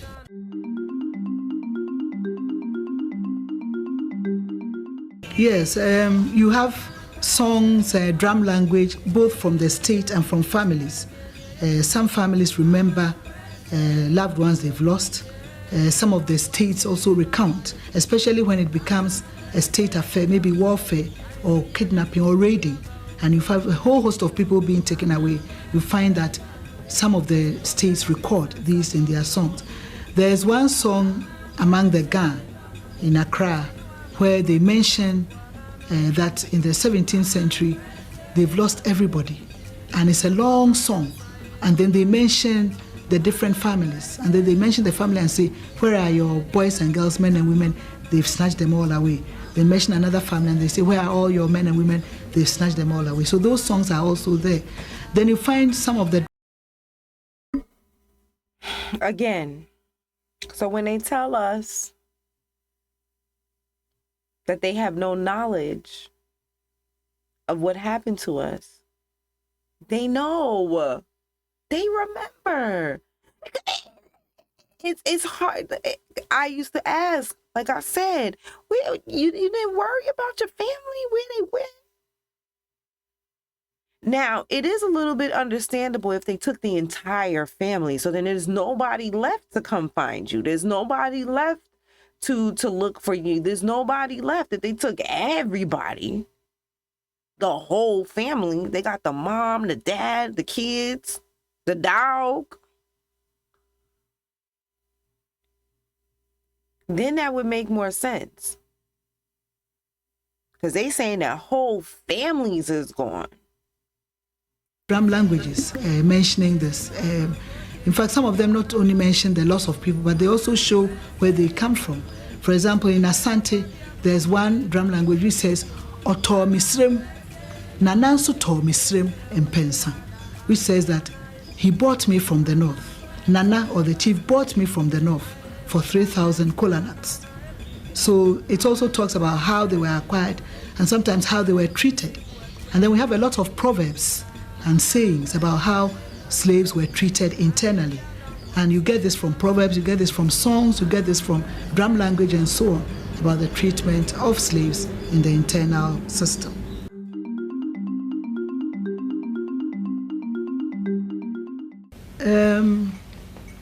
The main similarity between the internal and external enslavement was in terms of how slaves were acquired. The acquisition was the same: warfare, market, race, kidnapping. But in terms of treatment, there's a big difference between the internal and external enslavement. In the internal enslavement, okay, so here's where she goes on and she just talks about how basically in Ghana, they kind of treated them as, part of the family, and you weren't allowed to like mistreat them and everything like that, right? And this is, she's a professor. Her name is Professor Purby. And honestly, I encourage you to just, check out the last couple of minutes. Let's see, how much more? We got 9 more minutes. All right, let's just watch the last few minutes of what she's saying. There were rules, traditional rules about how slaves should be treated. And every ethnic group had the rules. And I've tried to sort out a few of these, and I can mention a few of these things to you. The first traditional rule was that any slave that entered into a household had to be made part of the family. And so the slave was made part of the family in the African traditional sense of the word. Now, it could be done in several ways, either through adoption of the slave or through marriage of the slave. If the slave was a female, it would be through marriage. If it was a male, it would be through adoption. And there were some people who, especially women who could not have children, who would go to some of these slave markets to buy children and adopt and make them part of the family. So that was one, making the slave part of the family. And then the second was that every slave was entitled to food, clothing, and shelter. So you had to treat your slave as you would your child or you would your brother or sister who was staying with you. The third rule was that every person who had a slave, the owner had to be approachable or accessible. And there were proverbs connected with this. And then sometimes they would say that you should also be able to train and discipline your slave as you would your own child. And there were sayings about this. One of this, which I like so much, was that if you fear to reprimand your female slave, you eat dirty food. So in as much as you want to make the slave part of your household, provide all the necessities, you also have to train and discipline the slave when necessary. And tradition also talks about punishing your slave if the slave did wrong. But an important point to note about punishment was that in Africa, and especially in Ghana, no slave owner had the power of life and death over the slave. It was only the king or chief who had power of life and death, not only over the slave, but over every citizen in the state. So when it came to issues like human sacrifice, for example, it was only the kings and chiefs who performed sacrifices. It wasn't any ordinary person who did it, because they had the power of life and death. And as I go through these research materials, I found that any person who maltreated his slave to the point of death faced the traditional courts and was punished as a result of that, because the rules did not allow power of life and death over the slave. And then a slave could marry. He could marry his owner or could marry the owner's relations, and there were rules about how the ceremony should be performed, how it was recognized legally, and so on. And then a slave could also acquire, inherit, and own property. And then a slave could also be a king or chief when the suitable heirs were not ripe to inheritance too. So these were some of the things which made internal enslavement very different from external enslavement. And there's still a debate going on among historians and anthropologists who study African indigenous system of slavery as to whether the word slave is even suitable for the African system. And you find people are suggesting now that if you are studying a particular African area, look at the word which is used, the indigenous word for slave, because it will bring up all the idea of treatment, how you want the slave to live with you, how you regard the slave, more better than talking about an English word which says slaves, which brings all kinds of ideas and connotations. So I just want you to keep in mind, though, I feel, in my opinion, girl, calling it African slavery at this point, because it sounds like there's a definite difference between the Nigerian slavery and Nigerian internal slavery and Ghanaian internal slavery. It definitely sounds like there's a difference if what she is saying is true. Because we learned yesterday that with Nigerian slavery, if the master dies, he taking the slaves with him. We learned that they had the power to remove them from the family, because at one time they did carry the name, and then after, he got mad at one of them for doing something, illegal. He told them that they could never carry the family name again. So they didn't have the same, they didn't treat their internal slavery the same as what she's saying Ghana treats their internal slavery. And I submit to y'all that y'all need to delineate, so y'all that y'all let people know that you didn't do what they did.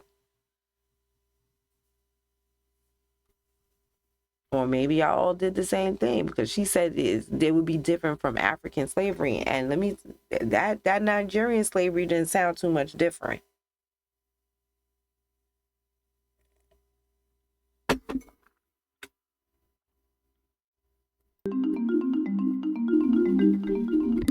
Those slaves who were sent to the castles to be shipped across the Atlantic would have a faint idea of what will be happening across the sea. From what we know in our internal system, they'll think that they're going to be treated the same way. They're going to be made part of the family. They could inherit and acquire property. They could marry and so on. And I'm sure many of them got a shock when they went out. And the journey began, if you look at what happened in the castles, which was purely an European administration, you find that is where perhaps some of the slaves will get their first cultural shock, because they'll realize that right in the castle is a different administration from what happens outside the castle in the African internal state system. And I've realized also that if many of those who went out, that is across the Atlantic, were able to come back to tell their story, perhaps the reaction of the chiefs and people to enslavement would have been different, because hardly anybody came back to tell the story. Some who came back And I call bullshit on that. And let me say why. Because you were selling your wife. You sold your brother. You sold your brother's kids. You sold your brother's wife. You didn't give a damn about where they were going and how they were being treated. You didn't care. And, you know, I hear what she's saying, and I would like to believe that as true. But let me tell you something. I don't care what kind of slavery it is. I'm not selling my sister. You out your mind. I'm not never selling my sister. I'm not never selling my brother. I'm not never selling my spouse. Even if I don't want him, we can get a divorce. I'm not going to sell him into slavery. Who does that? So I call bullshit. Came during the period of abolition, when there was a lot of hue and cry already about stopping the slave trade. So those who came back to tell the story came at a time when a lot of harm had already been done. But when the harm was being done, if the kings and chiefs knew that the treatment was different, perhaps the attitude would have also been very different. In 1817, there was this British traveler to Asante, and he spoke to the Asante Hine at that time called Osei-Bonsu. And Osei-Bonsu was asking why the British had abolished the Atlantic enslavement.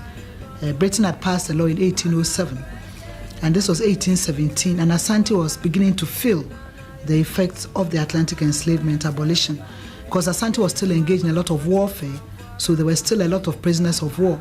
And this is where you see the relationship and the effect of Atlantic enslavement, because it would have been an easy access. You know, there would be access on the coast for all these slaves to be shipped. Now Asante was torn with what to do with all these prisoners of war. And then this envoy tried to explain to the Asante Hine that we stopped because he looked at the humanitarian reasons. It was bad, it caused warfare, it did this, it did that. And the Asante chief was very surprised. He said, "Oh, did you know this all along when we were involved in this trade all these years? But we didn't think it was bad." And then he brings out what our internal system and understanding is about enslavement. So it meant that when the two people were involved in the trade, both of them had a different idea of what was happening.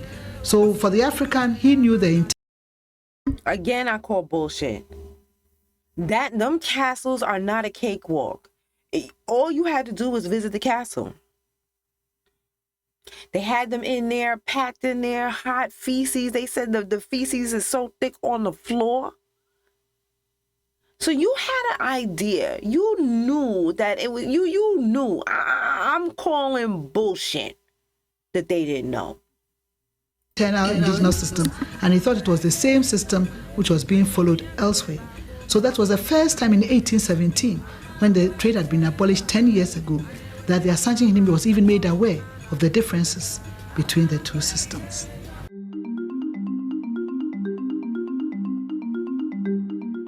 If a family is brought down from the north, for example, to the coast during the Atlantic enslavement, one of the first cultural shocks they would have will be separation. In the internal system, the more people you had, the better it was. So you wouldn't separate families who have been enslaved because you needed them. You needed them for social reasons, for prestige, and so on. Now, a family gets to the castle, and one of the first shocks is that they're going to be separated. They're not going to be recognized as one family. They're going to be recognized as any other individual human being. And perhaps another second shock any family which gets to the forts and castles will experience will be in terms of how they are treated. Because in the internal system, we've mentioned how slaves were supposed to be treated in terms of food, clothing, shelter, caring for them, making them as part of your children. And they'll realize at once that there's an impersonal aspect to their treatment. Perhaps even the food they are given may not be enough. Perhaps they will not be properly clothed. Maybe the same clothes they wore on their way will be what they'll be wearing. And so they'll find that they are in a different world altogether in terms of treatment, how they are cared for, what the concern of the new owners are. And I'm sure that would have given them a sign that they are in for something very, very different. And of course, if they are shipped across the sea, we know the story already. The experience in the ship, the long journey, and what happens outside, it's another further cultural shock. And what saddens me about this whole thing is the fact that people cannot come back to tell the story. They come back when it's very late, when abolition is in the way, to tell the story that this is very, very different from what we know. I have had some kind of cultural shock myself personally. In 1993-94, I was in the University of Texas in Austin, US for 1 year, doing some research from the American sources, because I had done a lot on the Ghanaian sources. I had been to London to look at British sources. And I was looking at the American sources. And from my experience in the indigenous system, I had an idea of how indigenous enslavement was like. And as I read through these American sources, sometimes I felt like closing the books because I couldn't take it any longer. And I couldn't reconcile. Sometimes I had to go back a few days and strengthen myself emotionally and come back and say, now you're a historian. Look at the facts as they stand, and then go through this. And I found some of the students who come from the US, every summer we have some summer schools and programs for them. And I find that when I tell them about the indigenous system, they also get confused because they are used to a certain kind of system outside. And I have a lot of questions trying to understand the internal system. So they too were really different. And I think it's important to recognize this as we talk about slavery in Africa.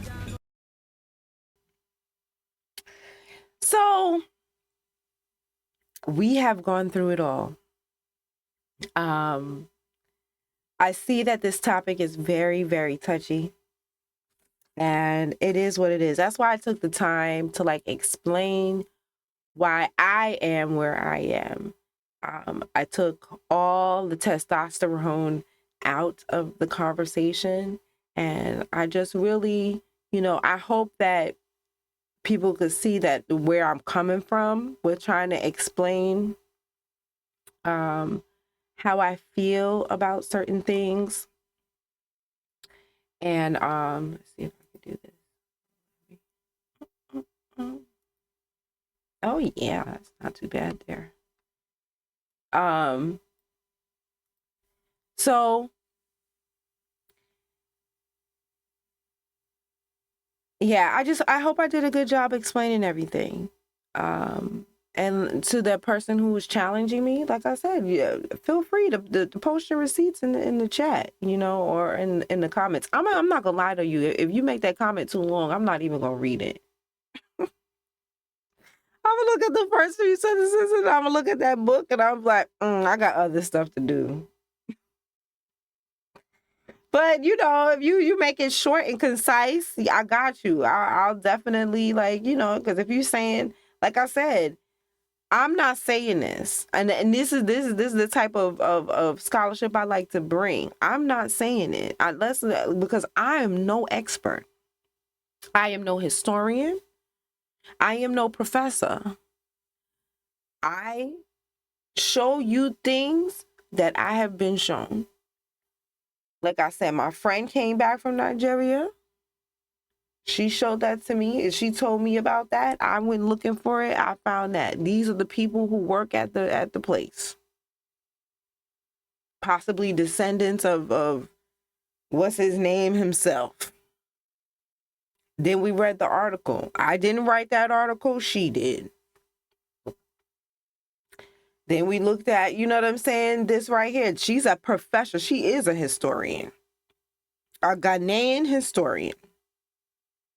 So, like I said, I don't know everything, but I'm just going to show you some interesting things that I've learned that I didn't know, and I thought you might want to know as well. All right. And on that note, I'm out. I'll talk to y'all later. I thank you so much for everything. Bye, guys.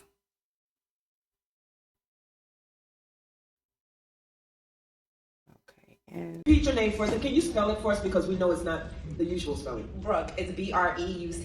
Thank you, and I'm from Brooklyn. Okay. I've said a lot at these hearings before, so a lot of things I don't feel like I need to say again. But I will say it is deeply flawed and deeply disingenuous to equate the plight of my enslaved ancestors to the experience of undocumented individuals and illegals seeking work at places like Home Depot. Let us be clear, these are fundamentally different narratives. Illegals make a choice to leave their homes, pay exorbitant sums to coyotes or plane tickets, some risking their lives to live across borders without invitation from this country. Contrast this with the history of foundational Black Americans. Our ancestors were here already. That genealogist just testified that we've been here on this land for 10,000 years. And our other ancestors were trafficked here against their will. Both were stripped of their humanity and forced into systems of slavery that were perpetuated by the United States government across generations. They had no choice. Their children and their children's children were born into chains and could not escape. Though we experienced the Holocaust unlike any other group in the world, we fought here. We persevered here. We forced our oppressors to make change. We are here today to force repair. This is a legacy of pain and resilience that cannot be trivialized or compared to voluntary illegal migration. How can the melanated diaspora, whose lineage does not go back to the 1870 census, look themselves in the mirror and justify benefiting from a system their ancestors did not build, while joining with white supremacy against us? How can one emulate colonizers exploiting the very people who fought for justice and equality? In New York, we have lived side by side for decades. We embraced you. We fought for you. When the immigration process excluded Black immigrants, we fought for you. And yet the question remains, who fights for Black Americans? You come from nations where leaders conspire with white supremacy to exploit their own people, and now some among you replicate that same betrayal here, becoming the very sellout leadership you fled. We see you. How can you align with the colonizers attempting to stop our birthright? Legacy organizations, you have yet to cross the finish line after all these years. The definition of insanity is doing the same thing repeatedly and expecting different results. It is time to stop the cycle of money wasting and ineffective strategies. This bill is unconstitutional. I have started an email writing campaign to reach out to each and every sponsor and co-sponsor to adapt a new bill that is lineage-based and constitutionally sound. We have told this commission, and now it's time to raise our voice. Please see it's bit.ly/reparationsnys to join the email writing letter campaign. And thank you, Ms. Brooke. Thank you so much. Thank you very much.